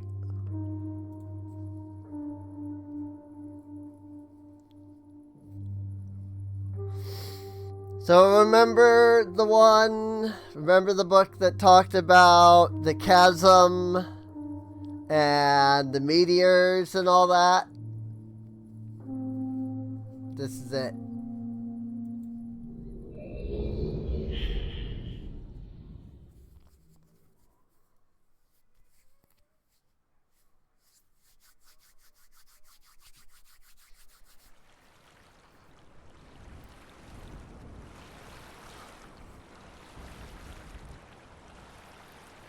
Button.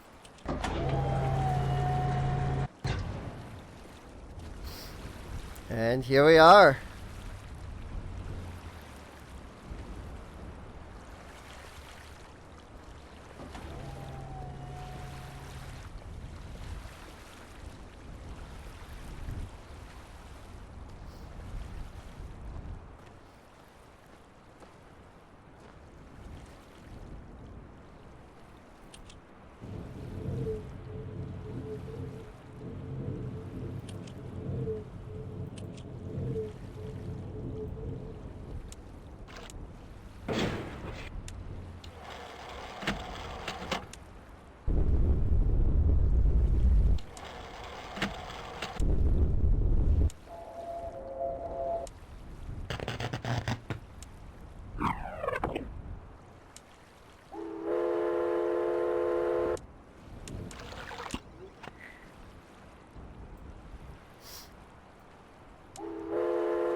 Whoops.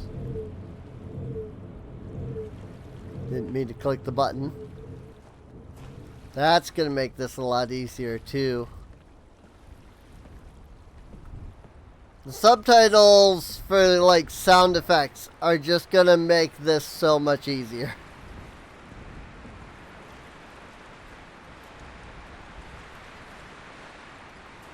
Here's the little bit of green in the otherwise deserted landscape.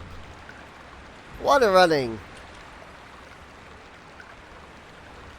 Oh, blue page.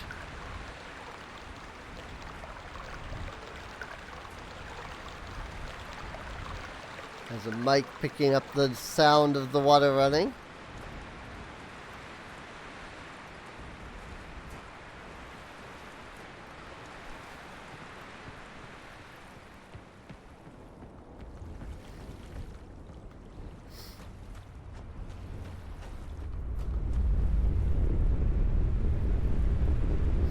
Lava rumbling.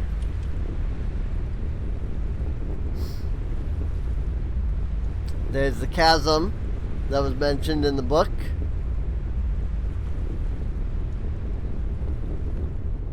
Giant chasm that ripped open wide, or however Atris put it. Broken clock sounds.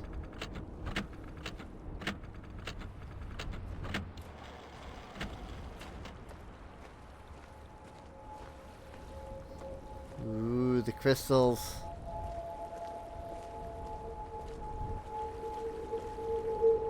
Ethereal crystal sound.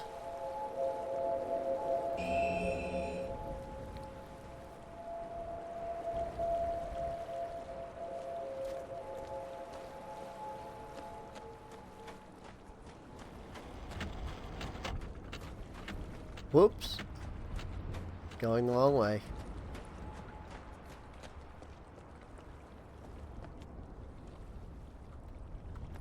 Full 3D movement, and I still can't figure out how to get around this level. Ay, ay, ay.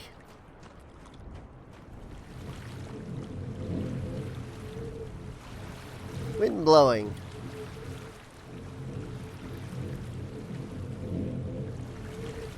Oops. It appears as though this path kept going, but no longer does it do. I don't remember that from the original. There might be something new that they added. Bats.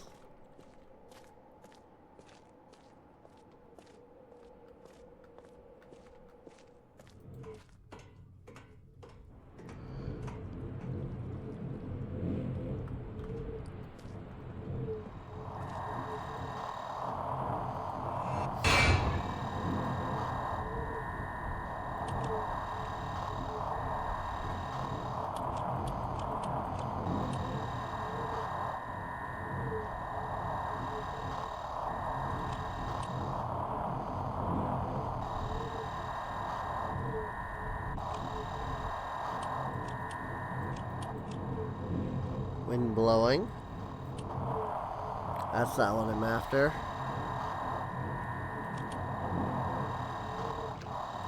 Oh, hang on. Water flowing!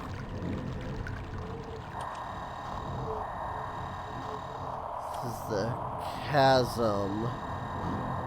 Probably the opposite direction.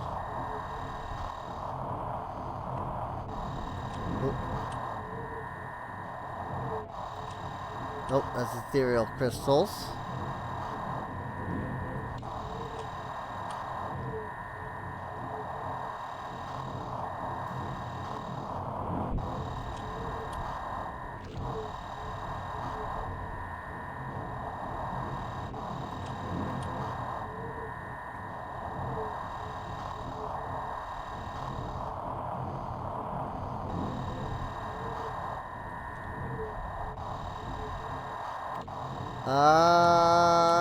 Where is the chasm, though?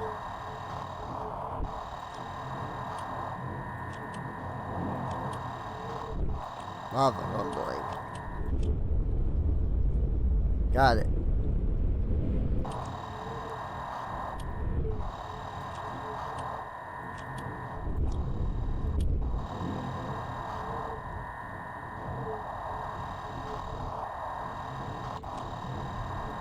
Broken clock sounds.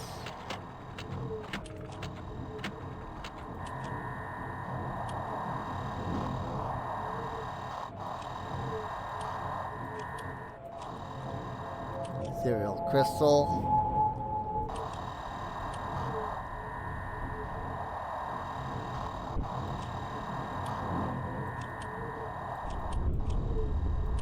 In the original, you had to be very specific with where you pointed.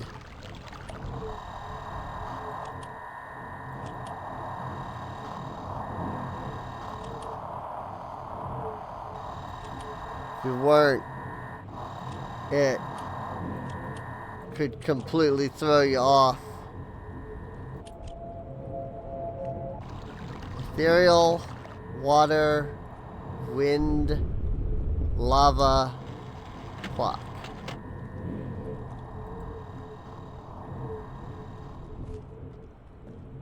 Ethereal, water, wind, or ethereal, lava, water, wind, clock.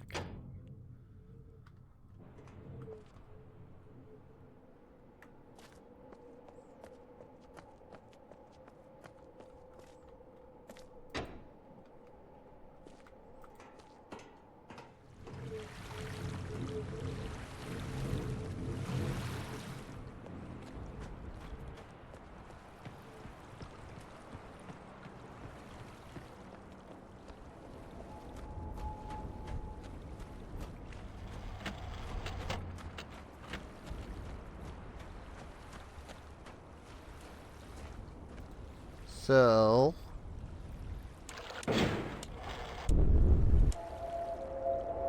ethereal,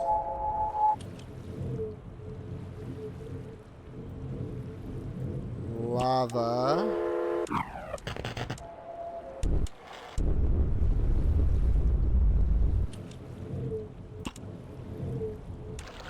water, wind, fuck.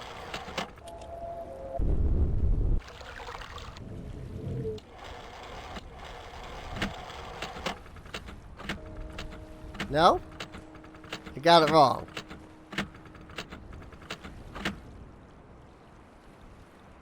What did I get wrong?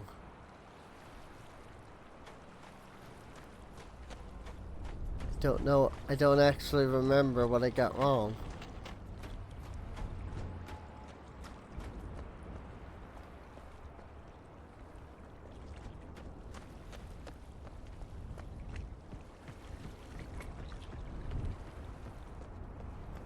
Was it fire and then ethereal maybe?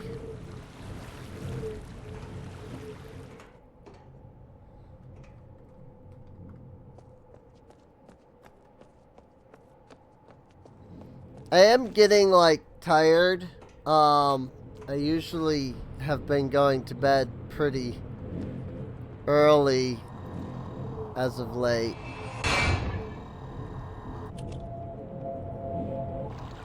Ethereal, water, wind, fire. Got it. It was the lava. It was I put the lava in the wrong spot. I am getting kind of tired. Like this is absolutely a game that I could do in like one go, but I wasn't able to start until almost 9 today on the stream.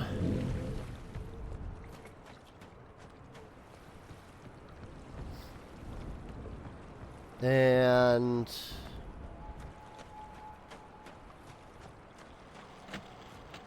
ethereal, water, wind, fire. Ethereal.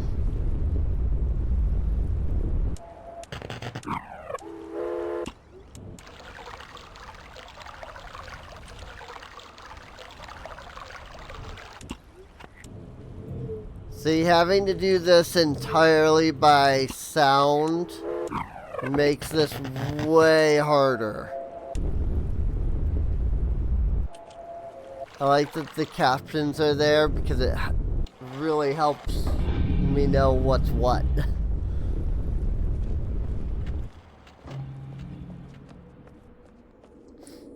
Especially for this upcoming part.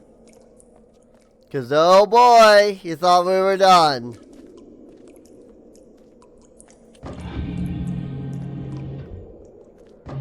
This is probably one of the best parts of this level, though.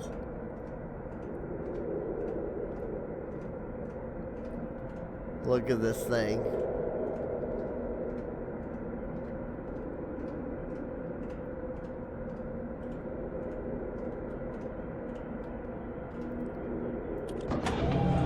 It's a submarine, but for going down into like the earth instead.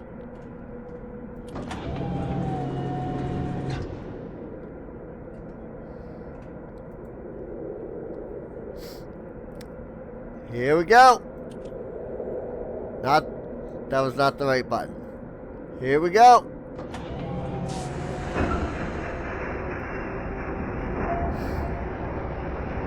This was legitimately always my favorite part.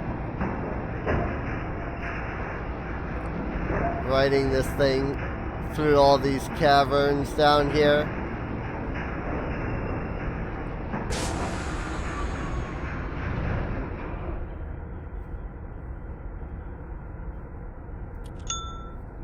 Clink. Clink? Call that a clink? That's a ding.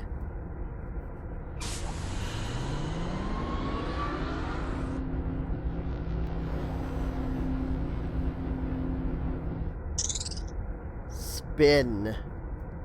Spin! That was the spin sound.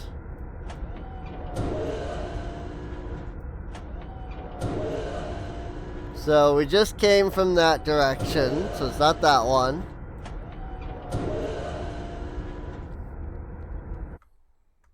So clink is north, spin is west.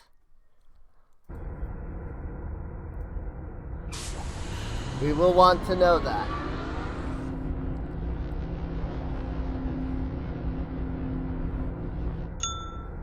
Clink. So north again, which makes sense. North. If I'm remembering the puzzle, it was northwest north for the first three. I feel like that was the one thing that I could always like remember was the beginning. It was northwest north.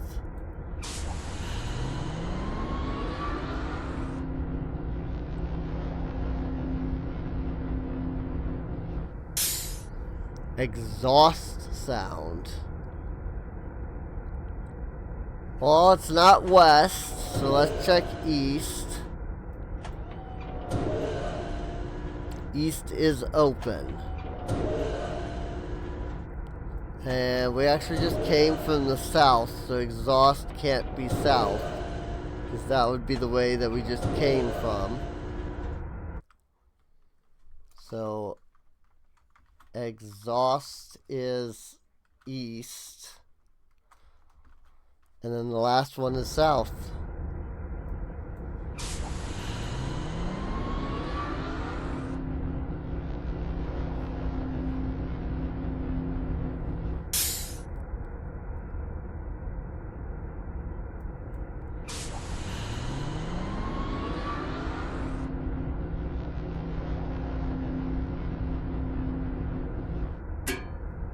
Cowbell sound. Cowbell is south, okay?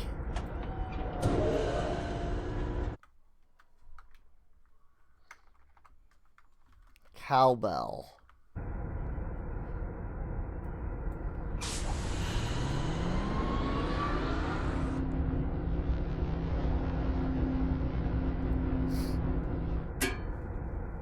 Cowbell again.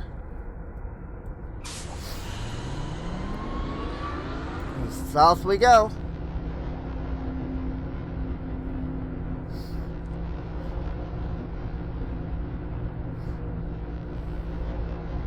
And now you have learned. So now it's time to put everything that you're just taught into action.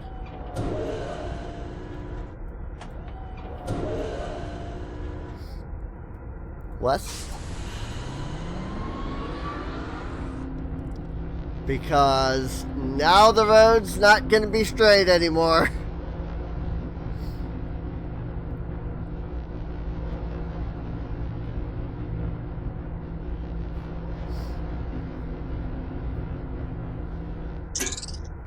Cowbell and spin. Cowbell is south, spin is west. So we need southwest.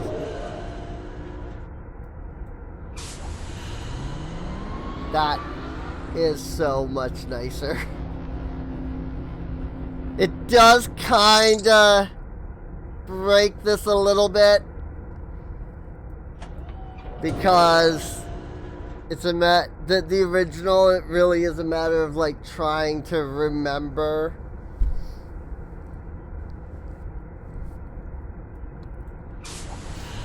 But I'm okay with that.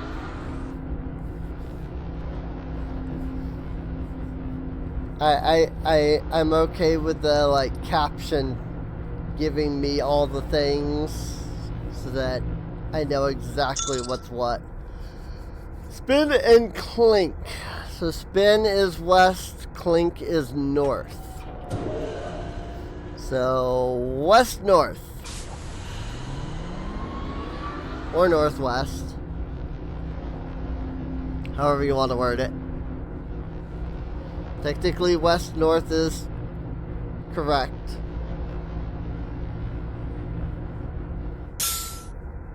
Click and exhaust.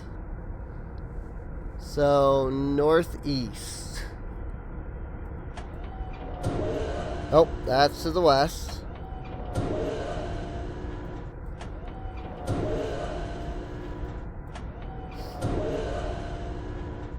Being able to put words to the sounds is much easier.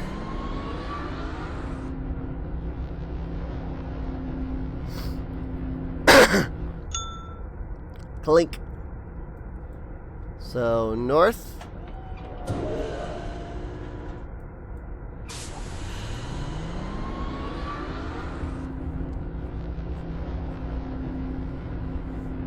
Remember, this was all like FMV back then.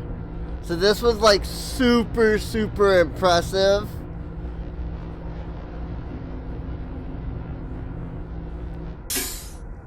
Exhaust and cowbell. So southeast.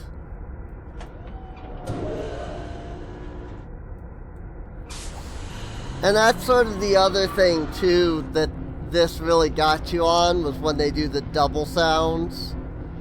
Sometimes you just didn't hear the other sound. So I really like these captions, because I can tell you flat out, like, I had the worst time with this sometimes. And like, I've done this a million times. I don't need to sit here and like take forever to get through here. You know? I'm alright with just doing it and doing it good.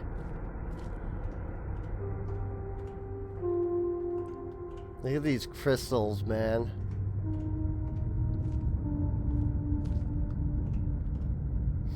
Look at that obsidian, man. Yo. A reflection on the obsidian is like wicked, dude.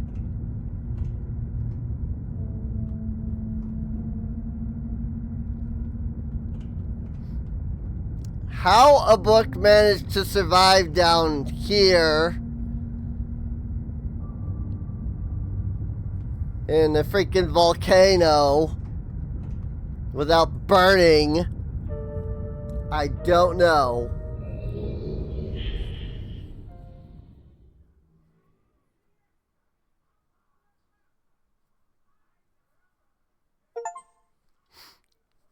Selentic. That's right. I always forget. It's called the Selentic Age. Alright. We have both the red and blue pages. Like I said, this, if you know what you're doing, this is not a long game. Each page I can see you more clearly. Soon, I will be free from this hard prison in this book.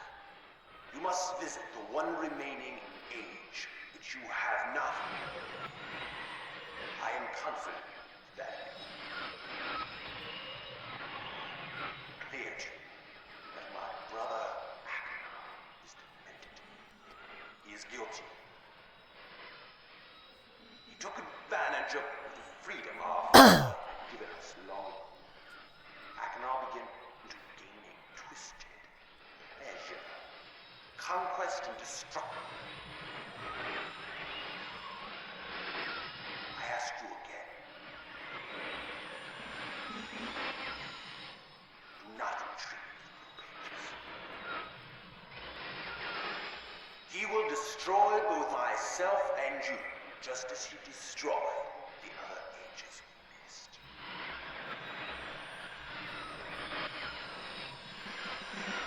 I never will escape. To release me, you must simply bring the red page, and I will tell you the story that I, your wisdom,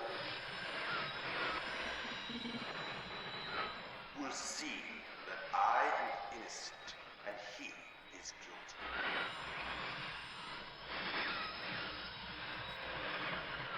This forgotten island, long.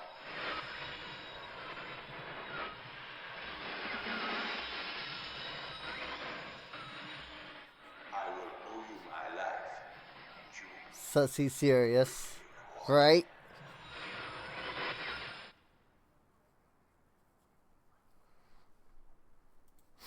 He does seem a bit sus.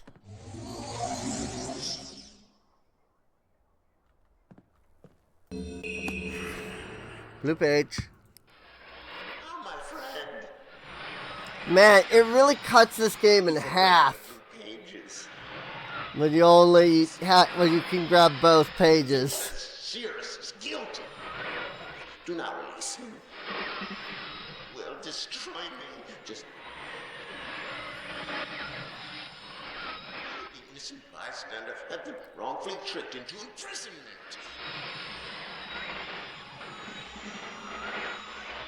Confident you have observed his unbridled lust for riches.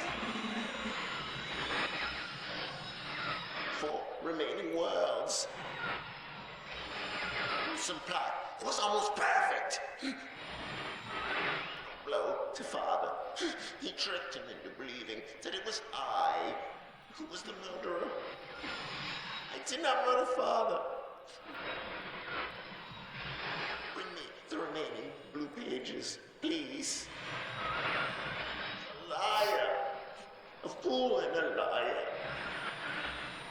Be freed, or there will...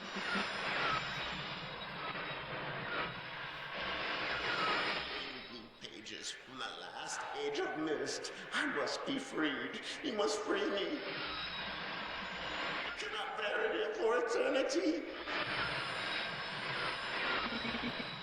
Free me. Pages. Oh yeah, I remember the actual footage too. Nice thing is that you can turn that on. Like you can turn on the original like actual footage versions, so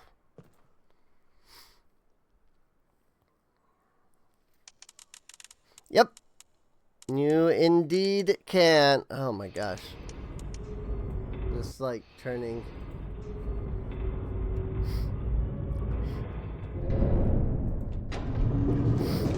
Alright, the final age. Time to head to the mechanical age. Favorite age from this game? It's a cross between Channelwood and Celentic.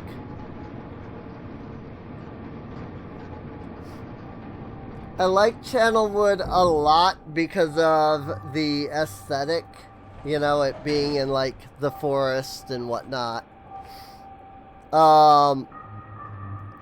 But I really like the like sound-based puzzles in Celentic. 240 and 221.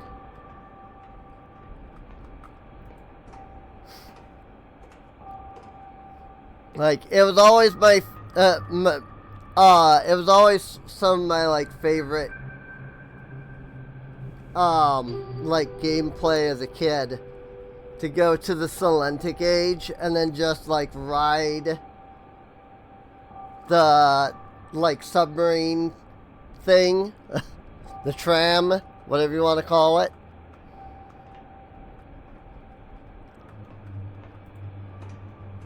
I just loved going through that and just like, you know, watching the lights that go by and things like that. Just one of my favorite things as a kid. Stone Ship and Rhyme. I've only done Rhyme once, I'll admit. And Rhyme wasn't in the original. I think they added that in Real Myst. The first time. I think the first time they added that was in Real Myst.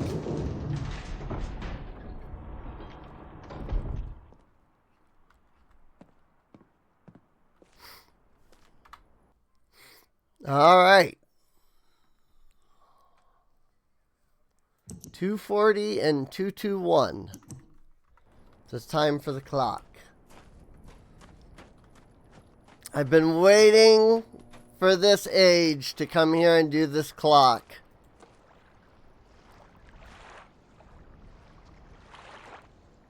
Two.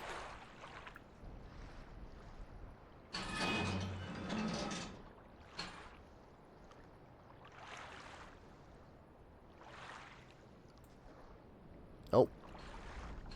30, 35, 40.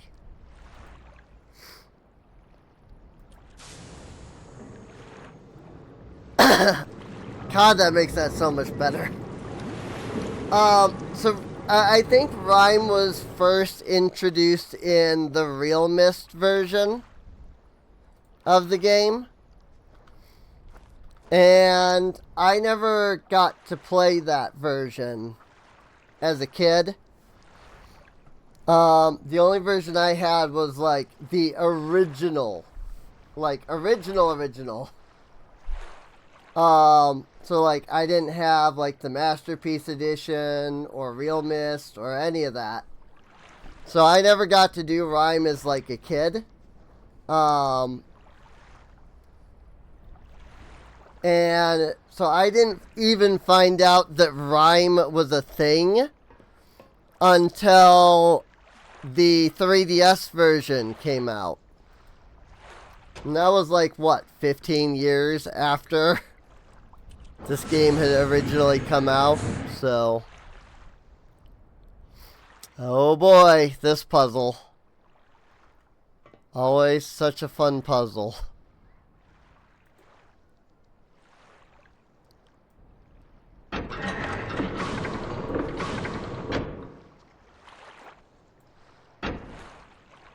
Wait, actually, that's... Come on, pull. Oh, I see. You hold the button to pull it. You don't actually pull it downward.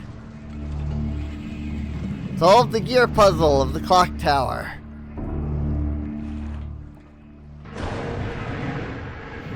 So yeah, until you realize that when you hold it, the middle one on its own rotates.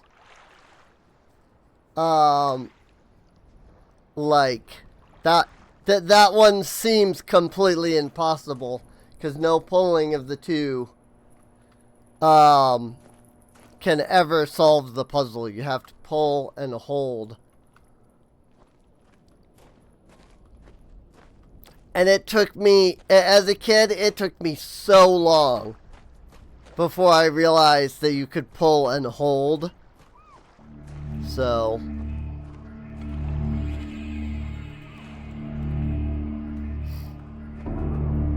there it is. The Mechanical Age. The big fortress where they had the black flag of the pirates that attacked them. We don't see the pirates at all in this, but still. But yeah, I didn't like even learn about rhyme until I was already like way in my 20s.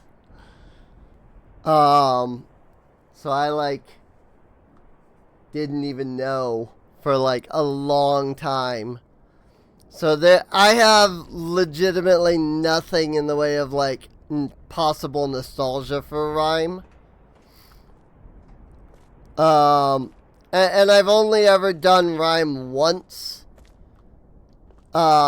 Because I was playing the 3DS version. Nice and Slender, the Sages and on Mars. Nice.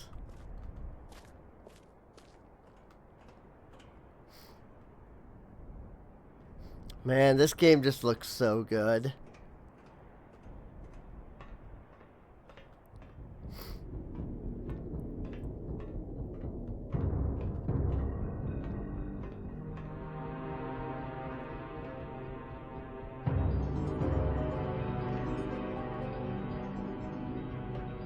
Masks.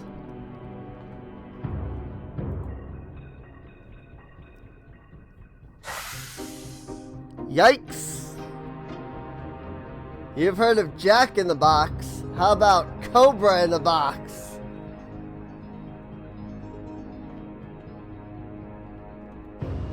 Rotation Simulator.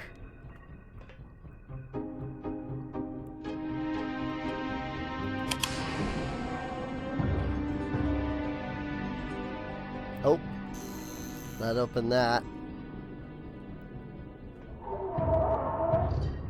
Oh, it only stays open for a moment on this version. Well, at least you don't have to duck underneath in order to get in here now.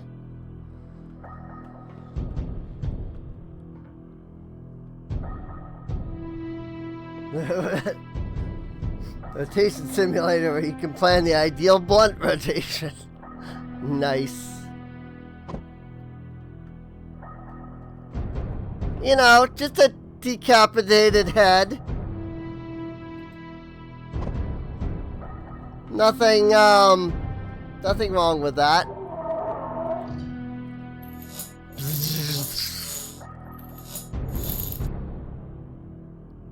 Electric cage. This is why I always do this last, because this chapter really reveals the truth about Cirrus and Akinar. And you get a real feel for who they really are at this point. All kinds of potions and poisons and knives and torture devices and just all over the place.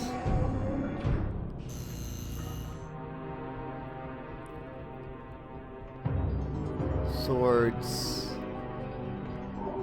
weapons, weapons which, by the way, are covered in blood. Like, look at this.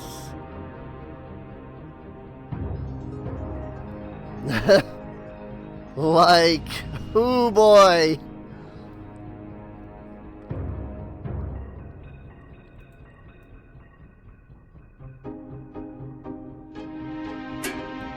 Cowbell sound.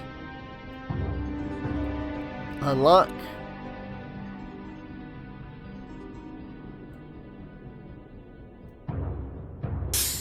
Exhaust. So if you come here before Salentic, this is a good way to learn northwest, east, and south sounds. Clink. But I always do this one last. You can learn the northwest, east, and south like sound effects just fine in Salentic, I feel like. Woo!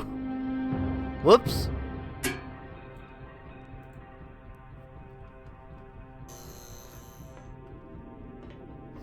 You polish an old weapon with rust on it, and the rust runs red. That's not rust, that's dried blood. Yup! It is true. It is true.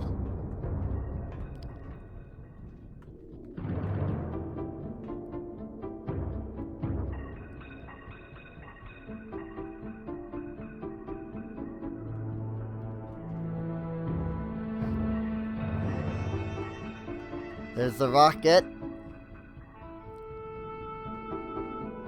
There's the ship.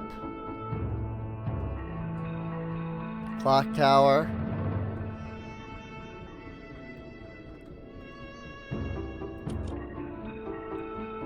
Crystals that glow.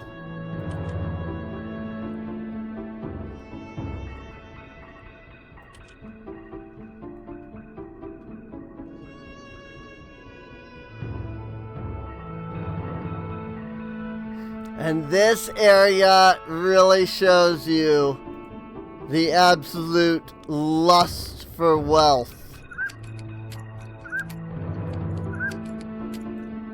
The absolute greed that Cirrus has.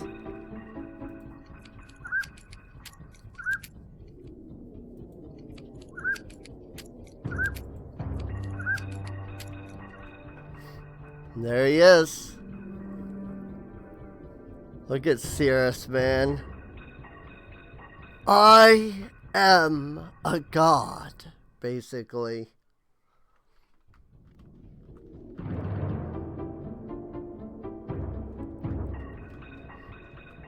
Yeah, I think this is supposed to be Catherine. And this is probably Gen, Atris's father. Or it's just a piece of classical art. I don't know which.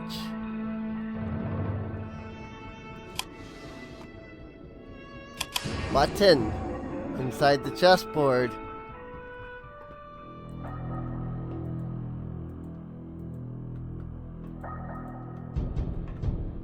And all of the alcohol. The red page. Cirrus, your greed sickens me.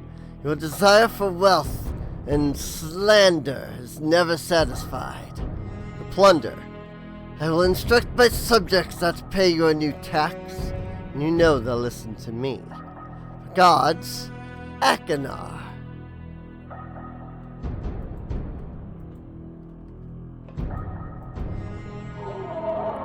Just straight up freaking gold bars and gold coins, dude. That is so much money right there. Like, holy frick, dude. That is so much money right there.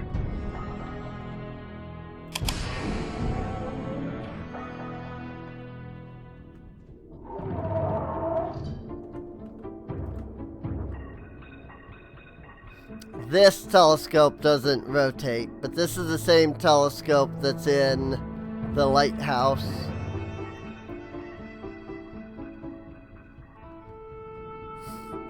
I just love this age because it just shows you what they're really like, you know? Like, if at any point in the game you've been like, I think, you know, I can trust X character, you come in here and you're just like, oh, no, definitely not. Not in the slightest. You can't trust any of them, dude.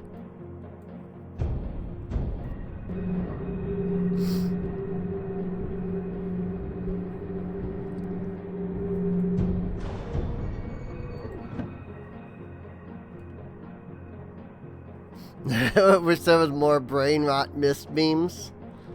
It is a little difficult to make memes out of a game where there's basically no dialogue. You know?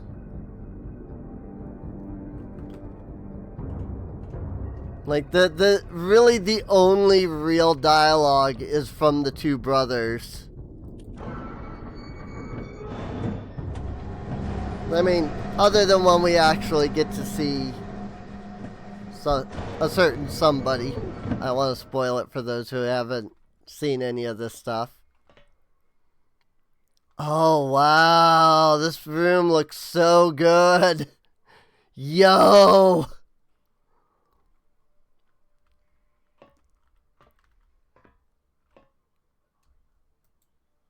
The main thing, though, is that you can't see the switches above like you can in the original.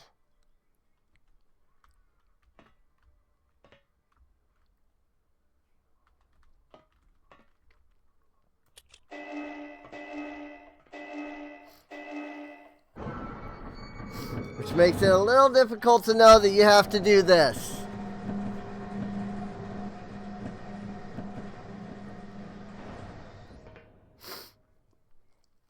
Oh man, this all of these gears are gonna turn. That's gonna be crazy.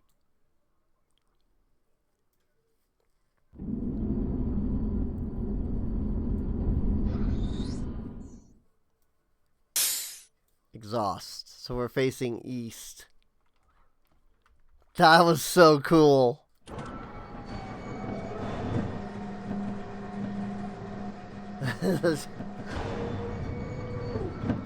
Right? Like, this game legitimately was, like, my big game during my childhood. Like, 100%. I played the crap out of this game so much as a kid. It was such a good game. Even to this day, I still love this game. I mean, you know, the original.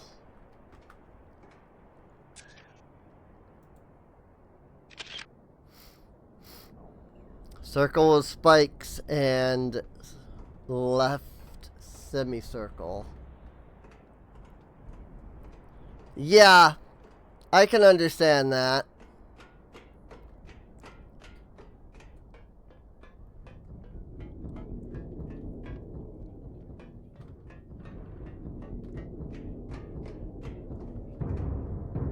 Circle and spikes and everything nice. So, I'm gonna call it sunrise and left circle. I'm just writing this down in Notepad.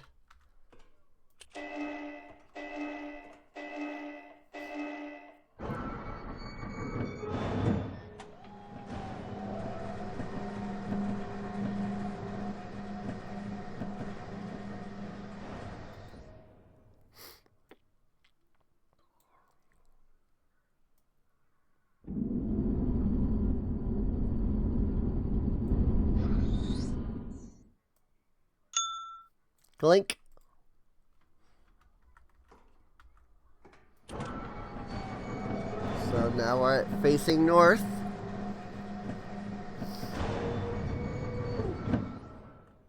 Myst Minecraft mods? Oh, yeah. Yeah, I used them back when they were the Mystcraft stuff.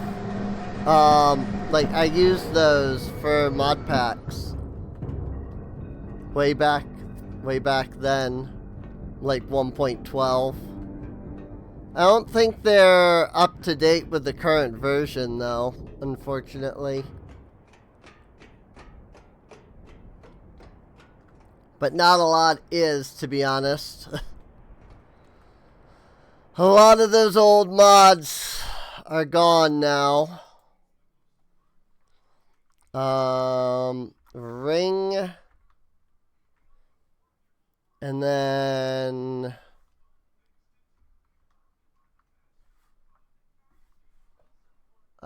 which key is it? Up. Oops. Up. Square. Down.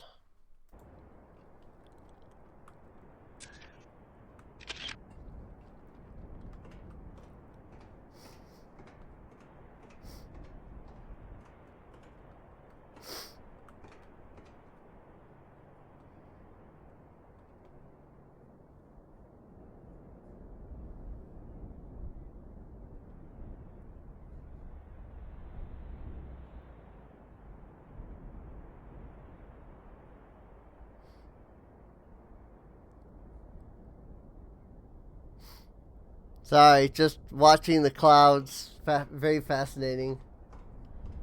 Don't forget to take a picture of Skelly Boy. Is there something over here that I am not aware of?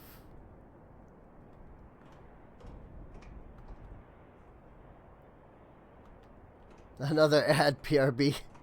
RIP. Such is the joy of life.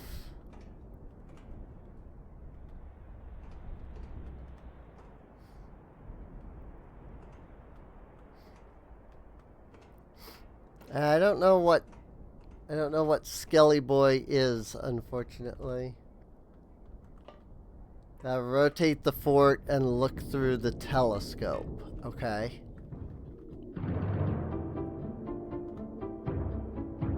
Well, it's not this way, because there's nothing there.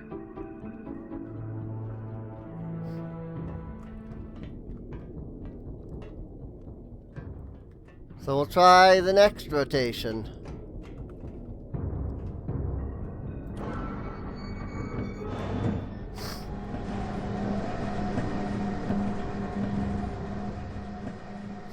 Because the next rotation doesn't actually have anything to go to.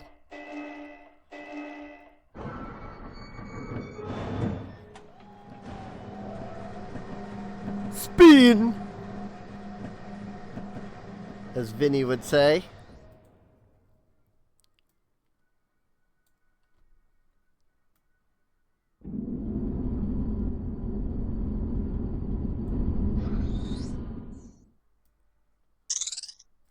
Spin is literally the spin sound. So now we're facing west.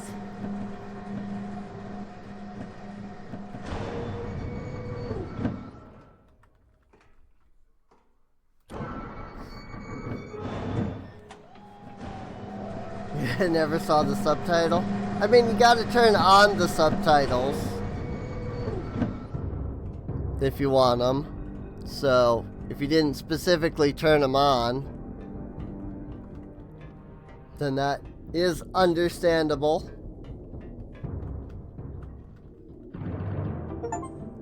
Ah! It's Bob!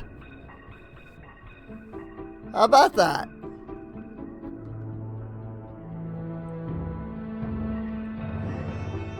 I had no idea that was there. I've played this game how many times? I've never seen that. That's really cool, actually.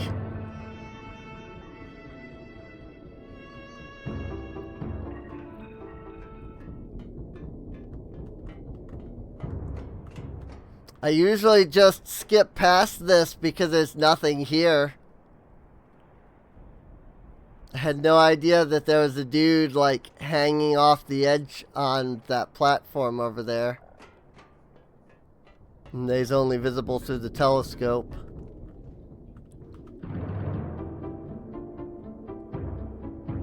Or maybe the telescope is just seeing something, like, super far out. Because that looks like it's part of like a boat. So you can see the flag and the crow's nest.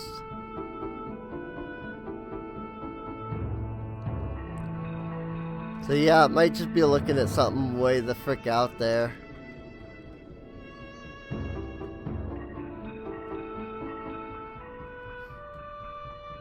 Something beyond the render distance, if you will. But yeah, no, I've never seen that. So, I appreciate that. Because that gave me an achievement that I would never have figured out how to get.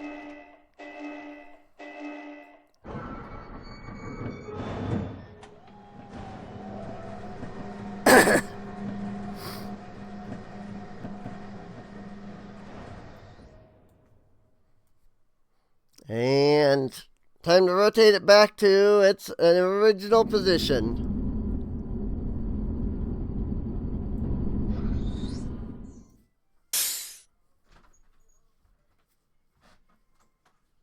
I think I went too far, because that was exhaust, that wasn't cowbell.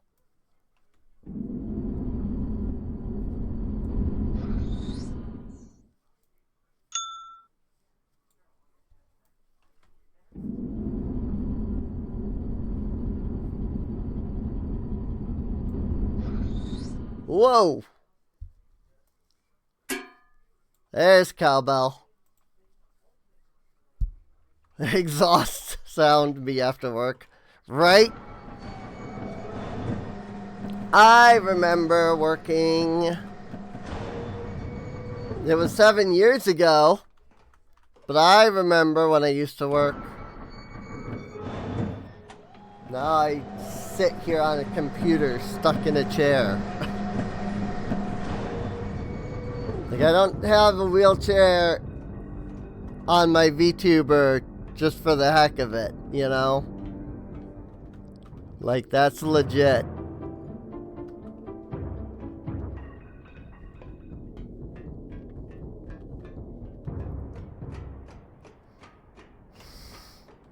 This is like the absolute shortest freaking, like, age, though. Like, don't get me wrong, it's great. But, like, it is the shortest. Like, if you already know this puzzle, you can just walk in, grab both of the pages, and leave. You don't even need to do anything. There's no puzzles to solve other than the rotation. And back to Myst. Shortest age is a little dark age. Yeah, it is a little bit dark. I won't lie. It is a little bit dark.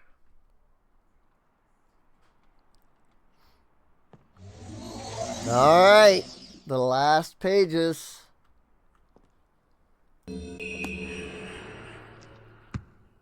This game is also a lot shorter when you don't have to go back and do everything twice. You finally returned. I owe you a debt of gratitude, for you have raised me. My name is Cirrus. I trust that from your explorations you've become convinced that my wicked brother Aknar is guilty, and I am innocent. It is I who am wrongly imprisoned here. Imprisoned by my father. I don't know who you are, or how you came to this island, but I assume you must at least know something of the books. It was father who was a master of the books. He wrote hundreds of them, all describing and linking to the fantastic places and ages which he had discovered. The room in which you now stand was our father's library. It was here in this room, on this island named Myst, that he housed most of these books. But such a waste. By now you have surely discovered that Aknar has burnt and mutilated most of these books. Why? Our father was always watchful of our exploration. Grew up under his strict supervision. But when we came of age, he gave us unbridled access to his books. He began to leave our adventures more and more unchecked. Unsupervised as we were, my brother began to become disturbed. He began to take more from the Myst ages than he had given. Soon he gained a twisted pleasure from the conquest and destruction of the other ages. It was horrific. This thirst for destruction. But alas, even I discovered his insanity too late. He had completely destroyed all of the Myst ages but 4. I wasted no time. In warning my father, I thought he would recognize Aknar's guilt. But in a fit of rage, he imprisoned both my brother and myself within the pages of these books, designed to hold us until he could judge which of us was guilty. To discover the truth, our father embarked on one final journey. However, he has never returned. I can only assume that he perished along the way, leaving me, an innocent victim, trapped forever. But now, you are here to release me. Listen carefully. You must find one more page, and I will be forever free. There is a book on the shelves in this library, which is mostly burned, but has a few pages still intact. It is the last book on the middle shelf. Find it. This book is filled with a variety of patterns. Find pattern 158. Recreate the door of the fireplace. This will bring you to the last red page. Bring that page to me, and I will finally be released and able to reward you, of course. Ignore the blue page. That page finishes my brother's book.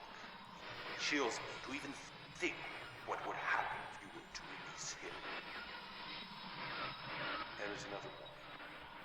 Where the red and blue pages reside, also resides a green book. If you touch the green book, you also will be in prison forever. Our father gave us this same warning long ago. I suggest you follow his advice. Go now. Soon we will be face to face.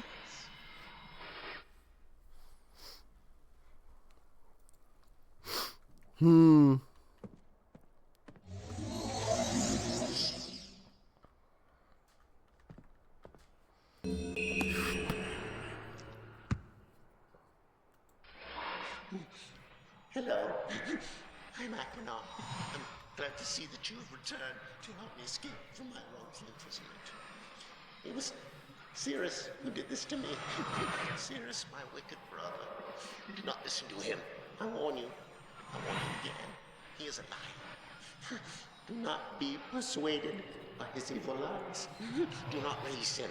He killed my father. He will kill you. It began when my brother Cirrus began to lust for riches. He stole from the ages of Myst. He hoarded up riches for himself. While father slept away his watchfulness. My sick brother secretly pronounced himself king. King of the ages of Myst, he said. He began to look upon me in disgust. His lowly brother. I hated him. And then Cirrus began to destroy the ages of Myst. He burned their forests. He tore down their structures. He flooded their lands.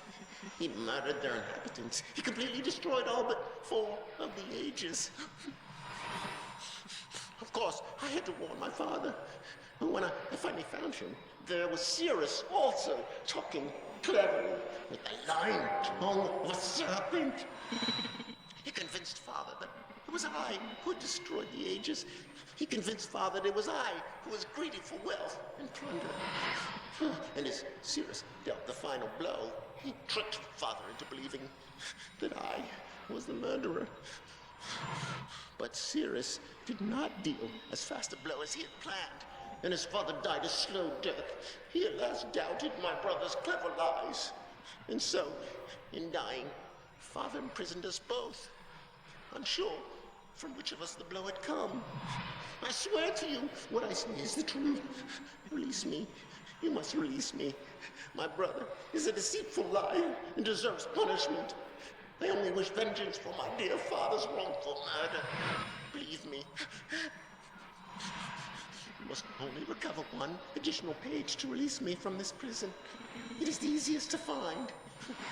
Go to the bookshelf that's in this library.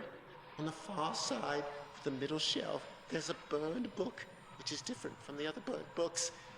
This book is filled with patterns. Find pattern 158. Mimic its design on the panel in the fireplace.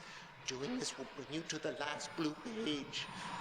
Remember, don't take the red page. Take only the blue page and return it quickly to me.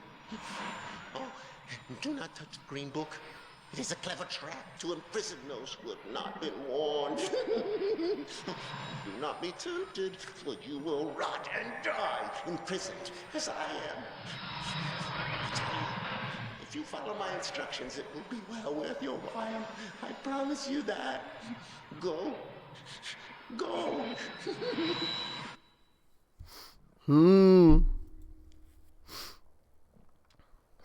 Alright. Oh yeah, like these two are like both so wicked, it's ridiculous, dude.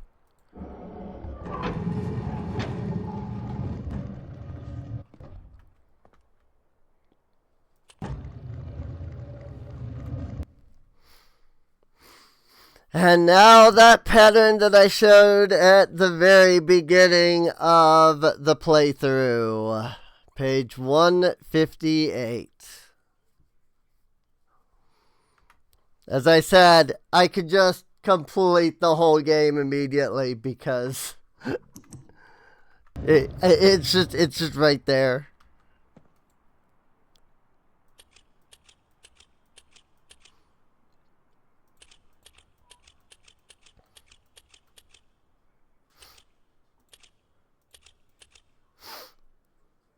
The hard part is remembering the pattern. Honestly.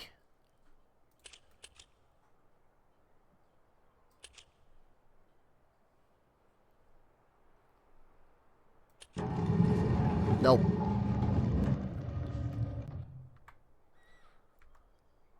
It can be difficult to remember the exact... yeah, I can see where I got it wrong.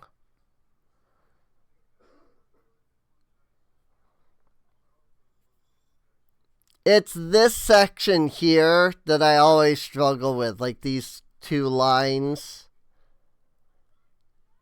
But yeah, it's like, it's straight over, up, and then one there, and then here. And then it's like a little Tetris piece.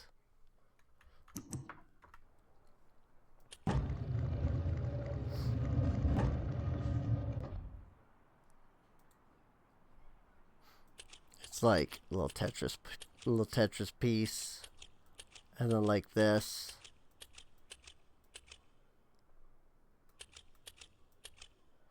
One, two, three, four. 1, 2, 3, 4. And then it's what? Here and then here? I want to say? Got it. Solved the fireplace puzzle.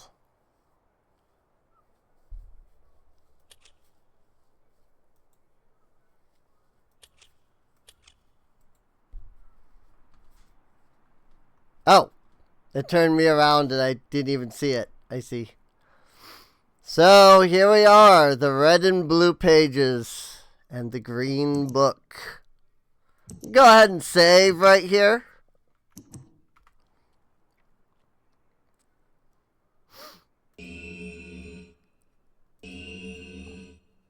Cool. Just like before, we can pick them both up. I'm actually gonna... you know what? I done goofed. Oh well. I'll just pick that up. I was gonna save so that I didn't have to redo this. But as it turns out, I don't get a choice in the matter. Because I have to... They're just like... There it goes. Oh, it doesn't turn around. It opens the thing back here. So in the original, the whole freaking fireplace rotates around. But in this version, the back here slides up. So that's interesting. But yeah, I mean, you know, definitely nothing bad will happen when I do this.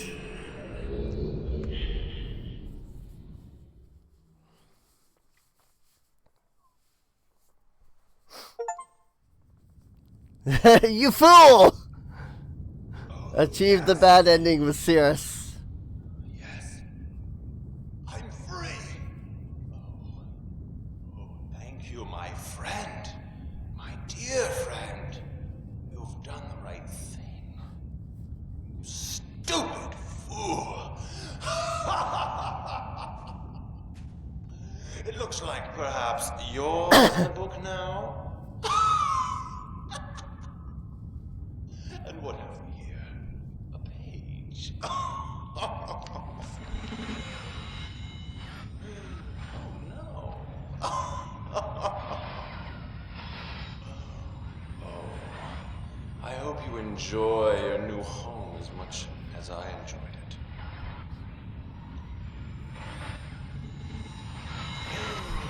I can't see you. You're getting less clear. I hope you're into books. The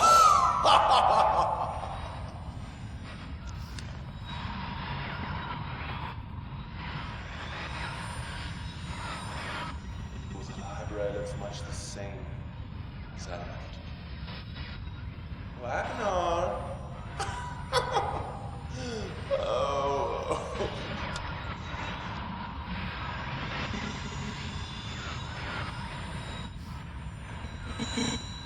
Goodbye.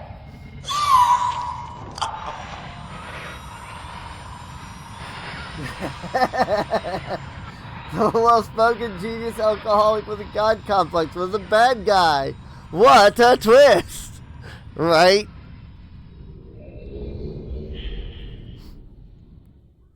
Game over.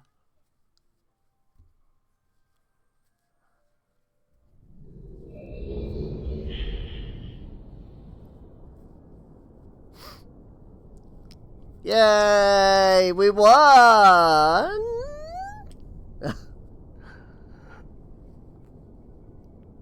I don't think we won.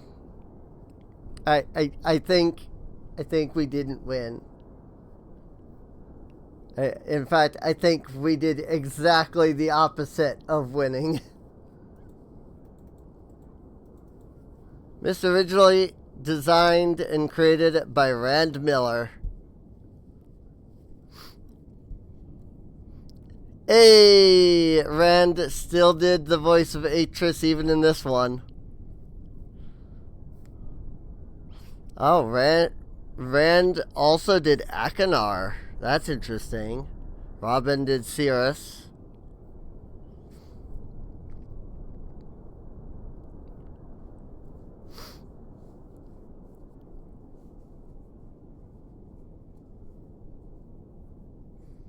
Get you a man who can do both, right? I don't think Akanar and Atris were the same actor in the original. So that kind of surprises me. It could be that they were the same actor and I just never noticed. So, no, they were not? Okay.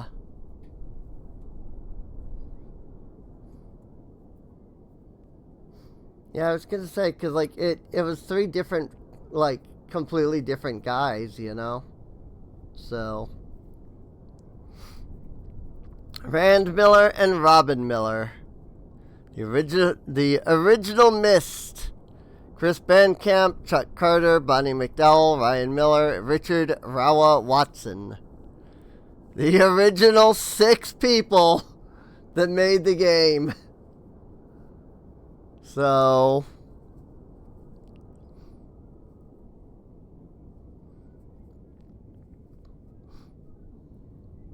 a superhuman team, extraordinary fans, warm-hearted, yada yada yada. My handy thesaurus, I am replete with love and adjectives. I love that.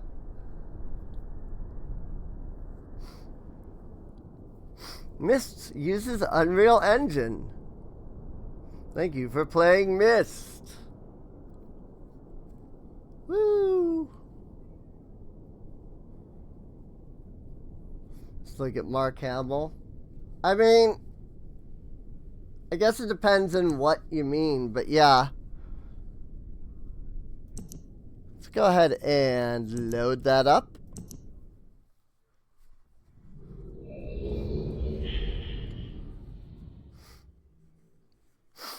So, you know, the guy in the red book was clearly, you know, a bad guy. So obviously, if the guy in the red book is a bad guy, then the right ending must very obviously be the blue book. As in versatility and voice acting? Oh yeah, definitely.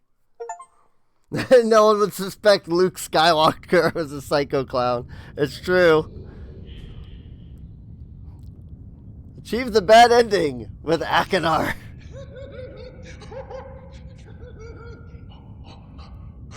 I feel alive.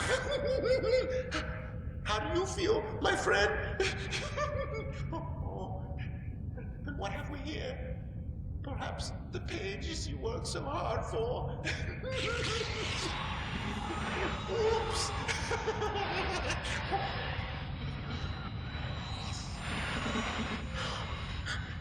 Perhaps you're seeing the world from my point of view. Oh, yes.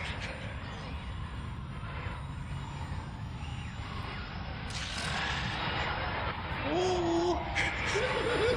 Serious. Serious.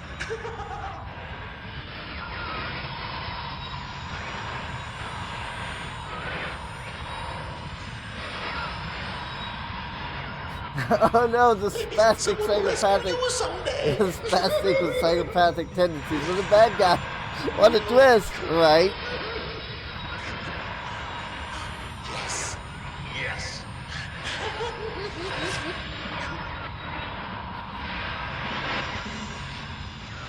You lose.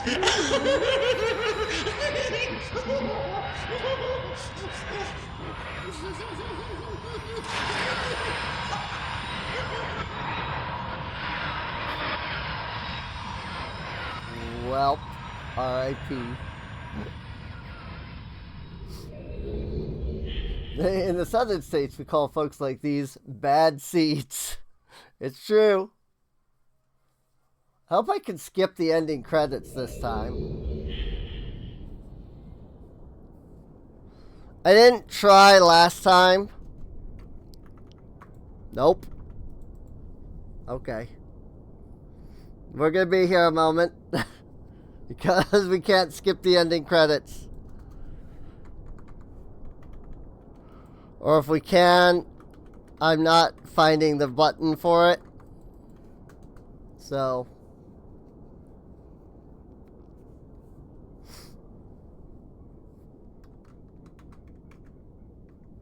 that's unfortunate. It is what it is.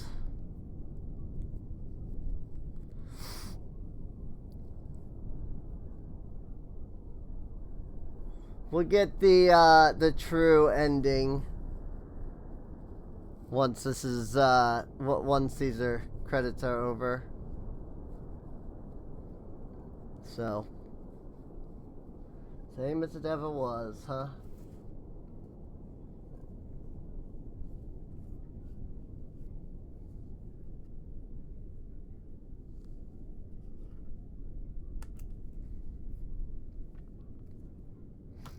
You know what?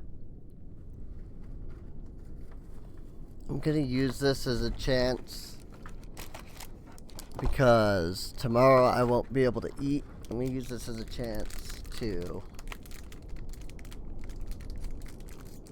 eat something.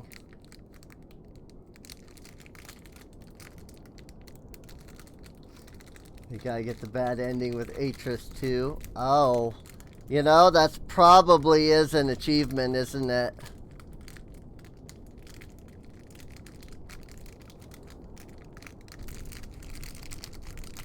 I didn't even think about that. I could. It would be a pain. But I could. Or maybe I'll do that off screen. Okay, it's probably gonna play the credits again. Right?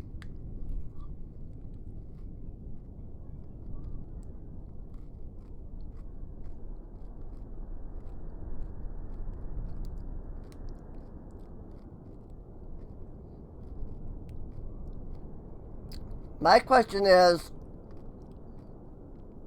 if they both trapped themselves in the books,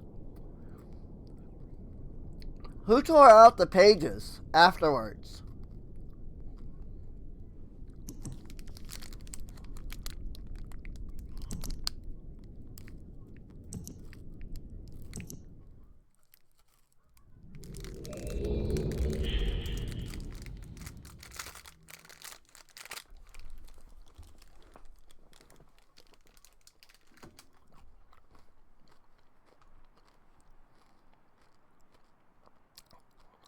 So, the red page was bad. The blue page was bad. Let's try the green book.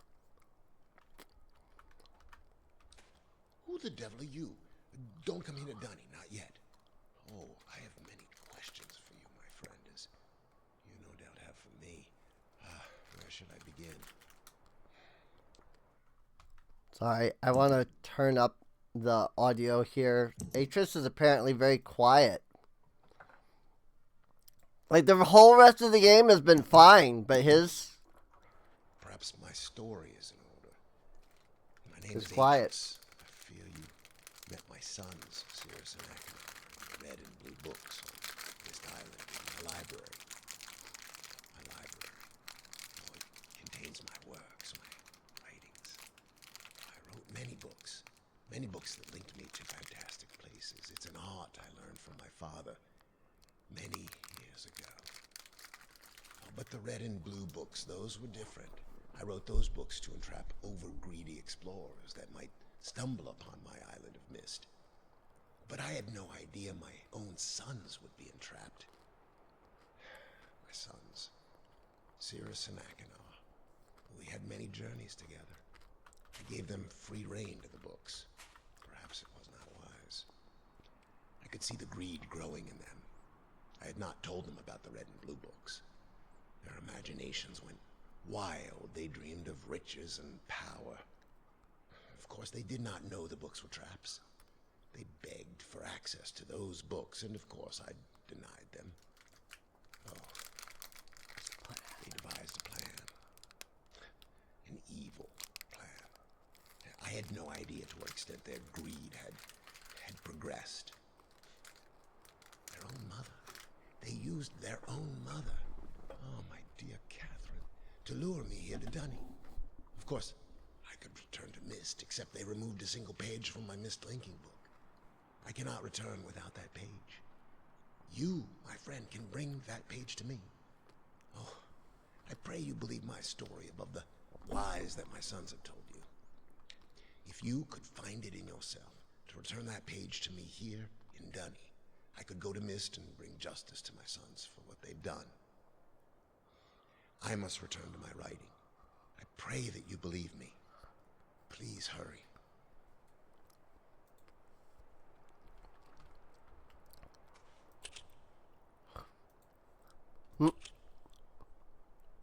Fail the puzzle.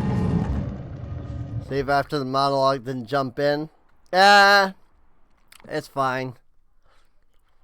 I think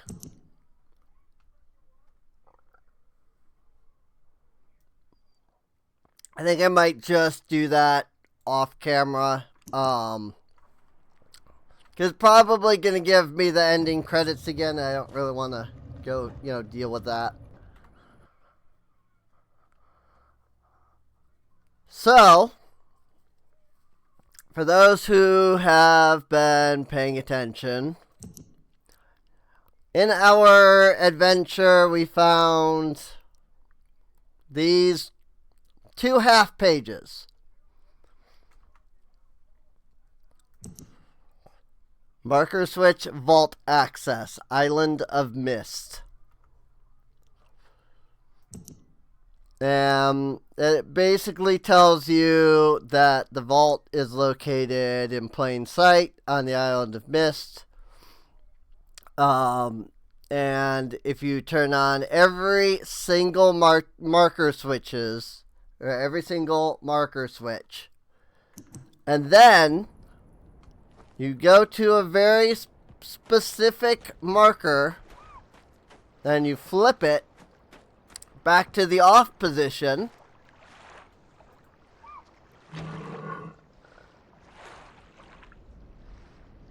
Well, that's different. So in the original, the front panel of the marker switch opens. I didn't expect the page to just lift out like that. That's great. I had no idea that they had changed that. Literally, in every other version of this, this front here flips open. And inside of the wooden area here, there is a page. But apparently in this version, it just freaking pops out of the top. That's fantastic. And I kind of love that.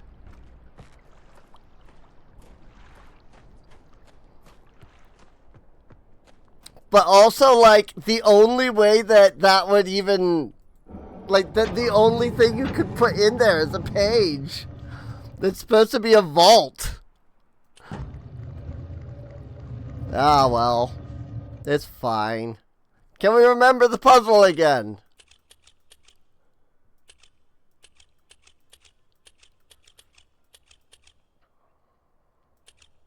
I will say that this is also part of why I remember the puzzle, at least fairly well. Because if you were like me and didn't save when you were a kid, once you got one page and returned it, then you had to come back and do this again to get the next page. And then if you're like me as a kid and you still didn't freaking save, you had to do it a third time. Which, of course, then you go and you get the thing and you come back, and so then you have to do it a fourth time. Oh, have you found the missing page? Oh, come. Come on, then.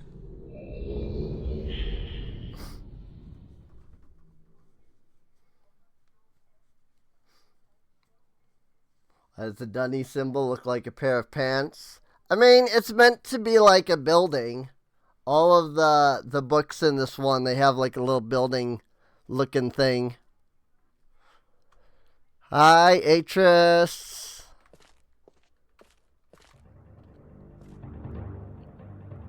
Ah, my friend, you've returned. And the page. Did you bring the page?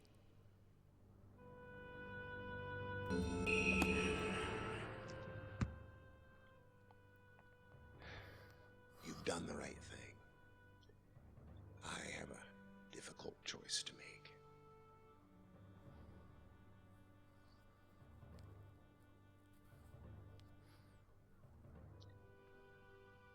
My sons have betrayed me. I know what I must do. I shall return shortly. And also, for the first time, we get to see somebody else use the linking book. And thus actually get to see how it works.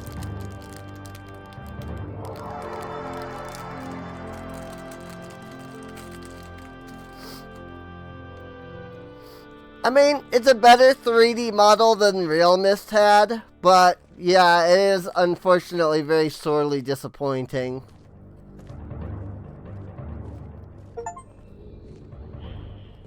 Everything is in its place. Achieve the good ending.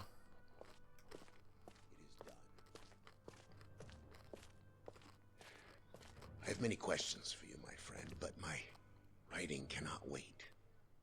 I fear that my long delay may have already had a catastrophic impact on the world in which my wife, Catherine, is now being held hostage. Oh, in a reward. I'm sorry, but all I have to offer you is the library on the island of Myst and the books that are contained there. Feel free to explore at your leisure. hope you find your exploration satisfying. You'll no longer have my sons to deal with. Oh, and one more thing. I'm fighting a foe much greater than my sons could ever imagine. At some point in the future, I may find it necessary to request your assistance. Until that point, I'm afraid you'll enjoy the explorations from my library on Myst. Thank you. The book. You can use the Myst linking book to return to Myst.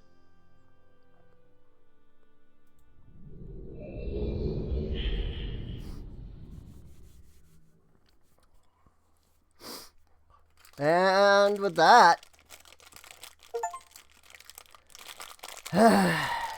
if we were playing the original Myst, that would literally be the end.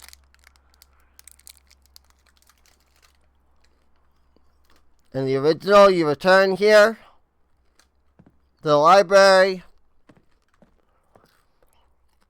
You find that the red and blue books have been annihilated. Yes, that's right. They are gone. Kapow. Bang. Roasted. However, I assume that this version has the extra content that I have no real idea how you access, because I only ever did it once and thusly do not remember a single thing about how to access it. Where is Rhyme Book?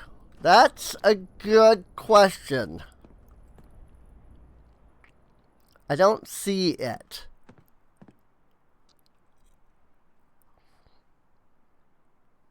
I can't imagine that they wouldn't include it in the remake, but yeah.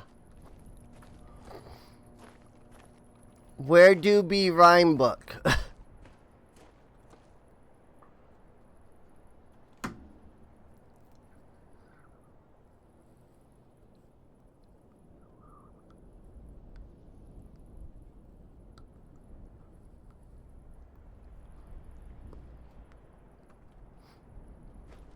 I mean, it's not on the floor that I can see. I will walk in here and the floor is completely empty.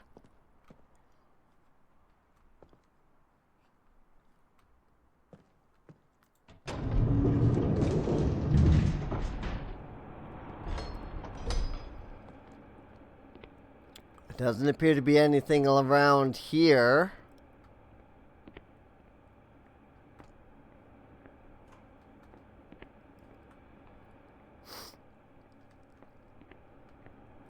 So, if Rhyme is in this, I don't have a clue.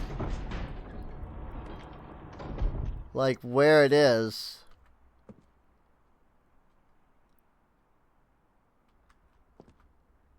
It's not on the... There isn't anything new on the bookshelf.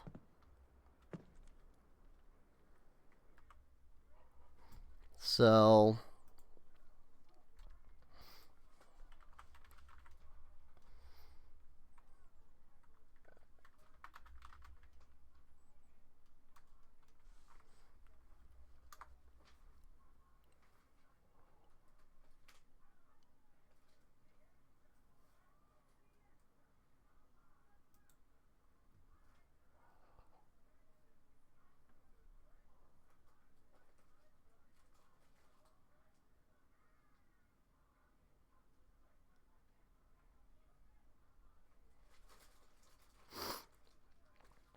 Oh.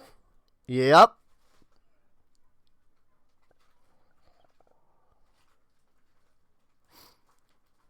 Nope. Nope. Myst 2021 does not have Rhyme.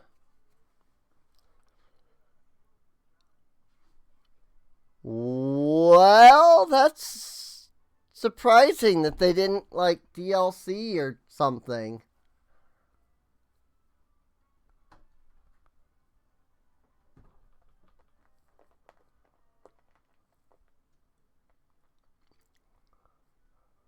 No, this is this is Myst 2021, the Unreal Engine version.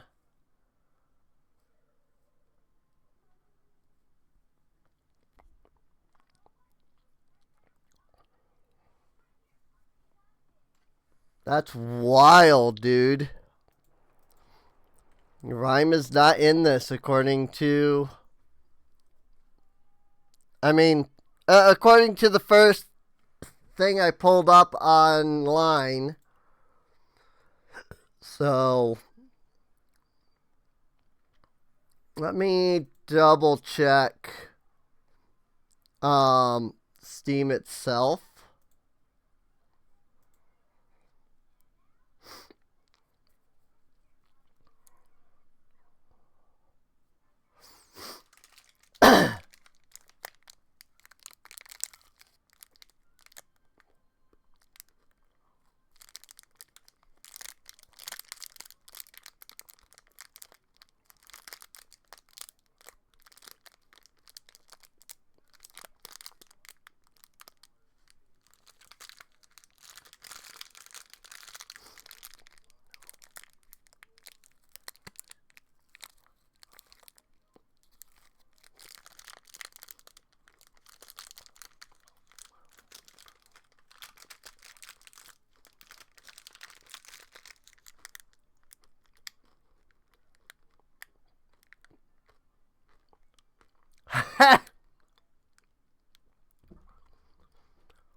There's an achievement for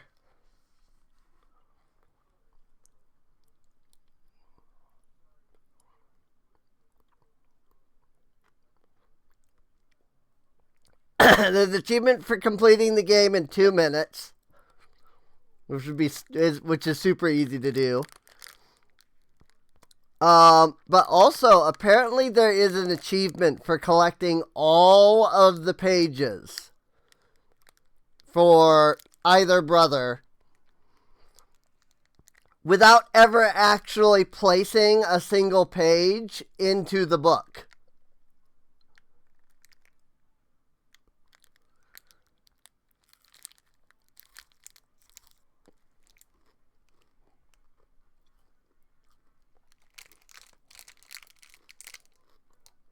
So that's wild. I'm looking at the achievements on Steam here.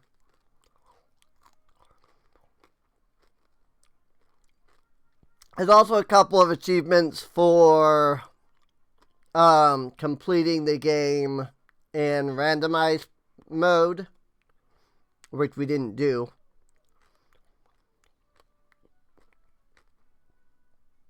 So, but yeah, nope, there is no rhyme in this version.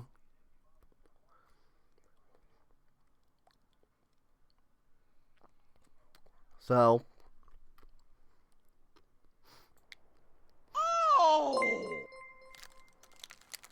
thank you for the follow. And yeah, it is getting late. It's like, what, 2 o'clock? It's 2:10 where I am, so I should probably consider getting off the stream and possibly, doing other things as well.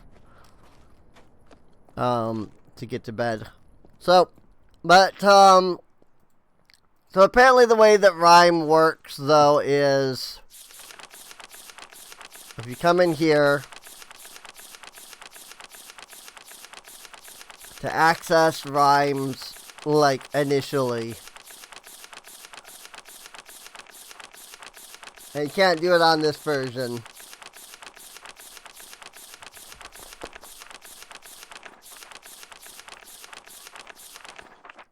You have to input this pattern 40,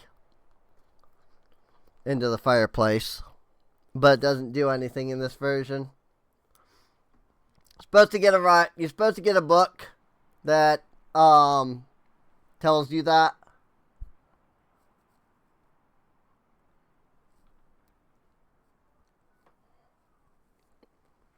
But apparently it doesn't exist in this version, so sucks to be this version. So I mean, that's it. That's Myst. Like that's the classic Myst ending. You're free to just do whatever you want now. So I guess with that, at some point I will stream the Riven remake because I do have it. And if they do any of the others, I'll probably stream those. I own the entire Myst series. So I have like I have both the original Riven and like the remake and Myst 3 and 4 and 5 and what, Uru or whatever. Never played anything past 2. I've never played anything past Riven though, so but yeah. I hope you enjoyed. If you're watching on YouTube, feel free to subscribe. There's probably not a playlist since this was a one-off. There might be a one-offs. But either way, that's it. So, I guess that's it for Myst, because we can't do rhyme because it's not in this version.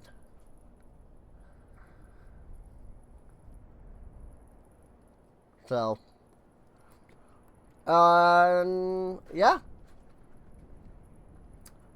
Feel free to come on out to Patreon. We got all kinds of stuff, including,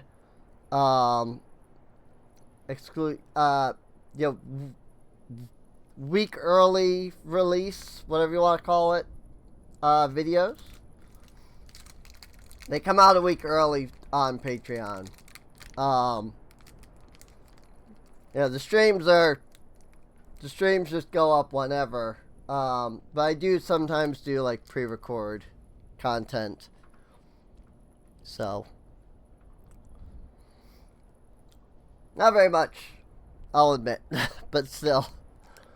Either way, I'll see you all next time. See you later.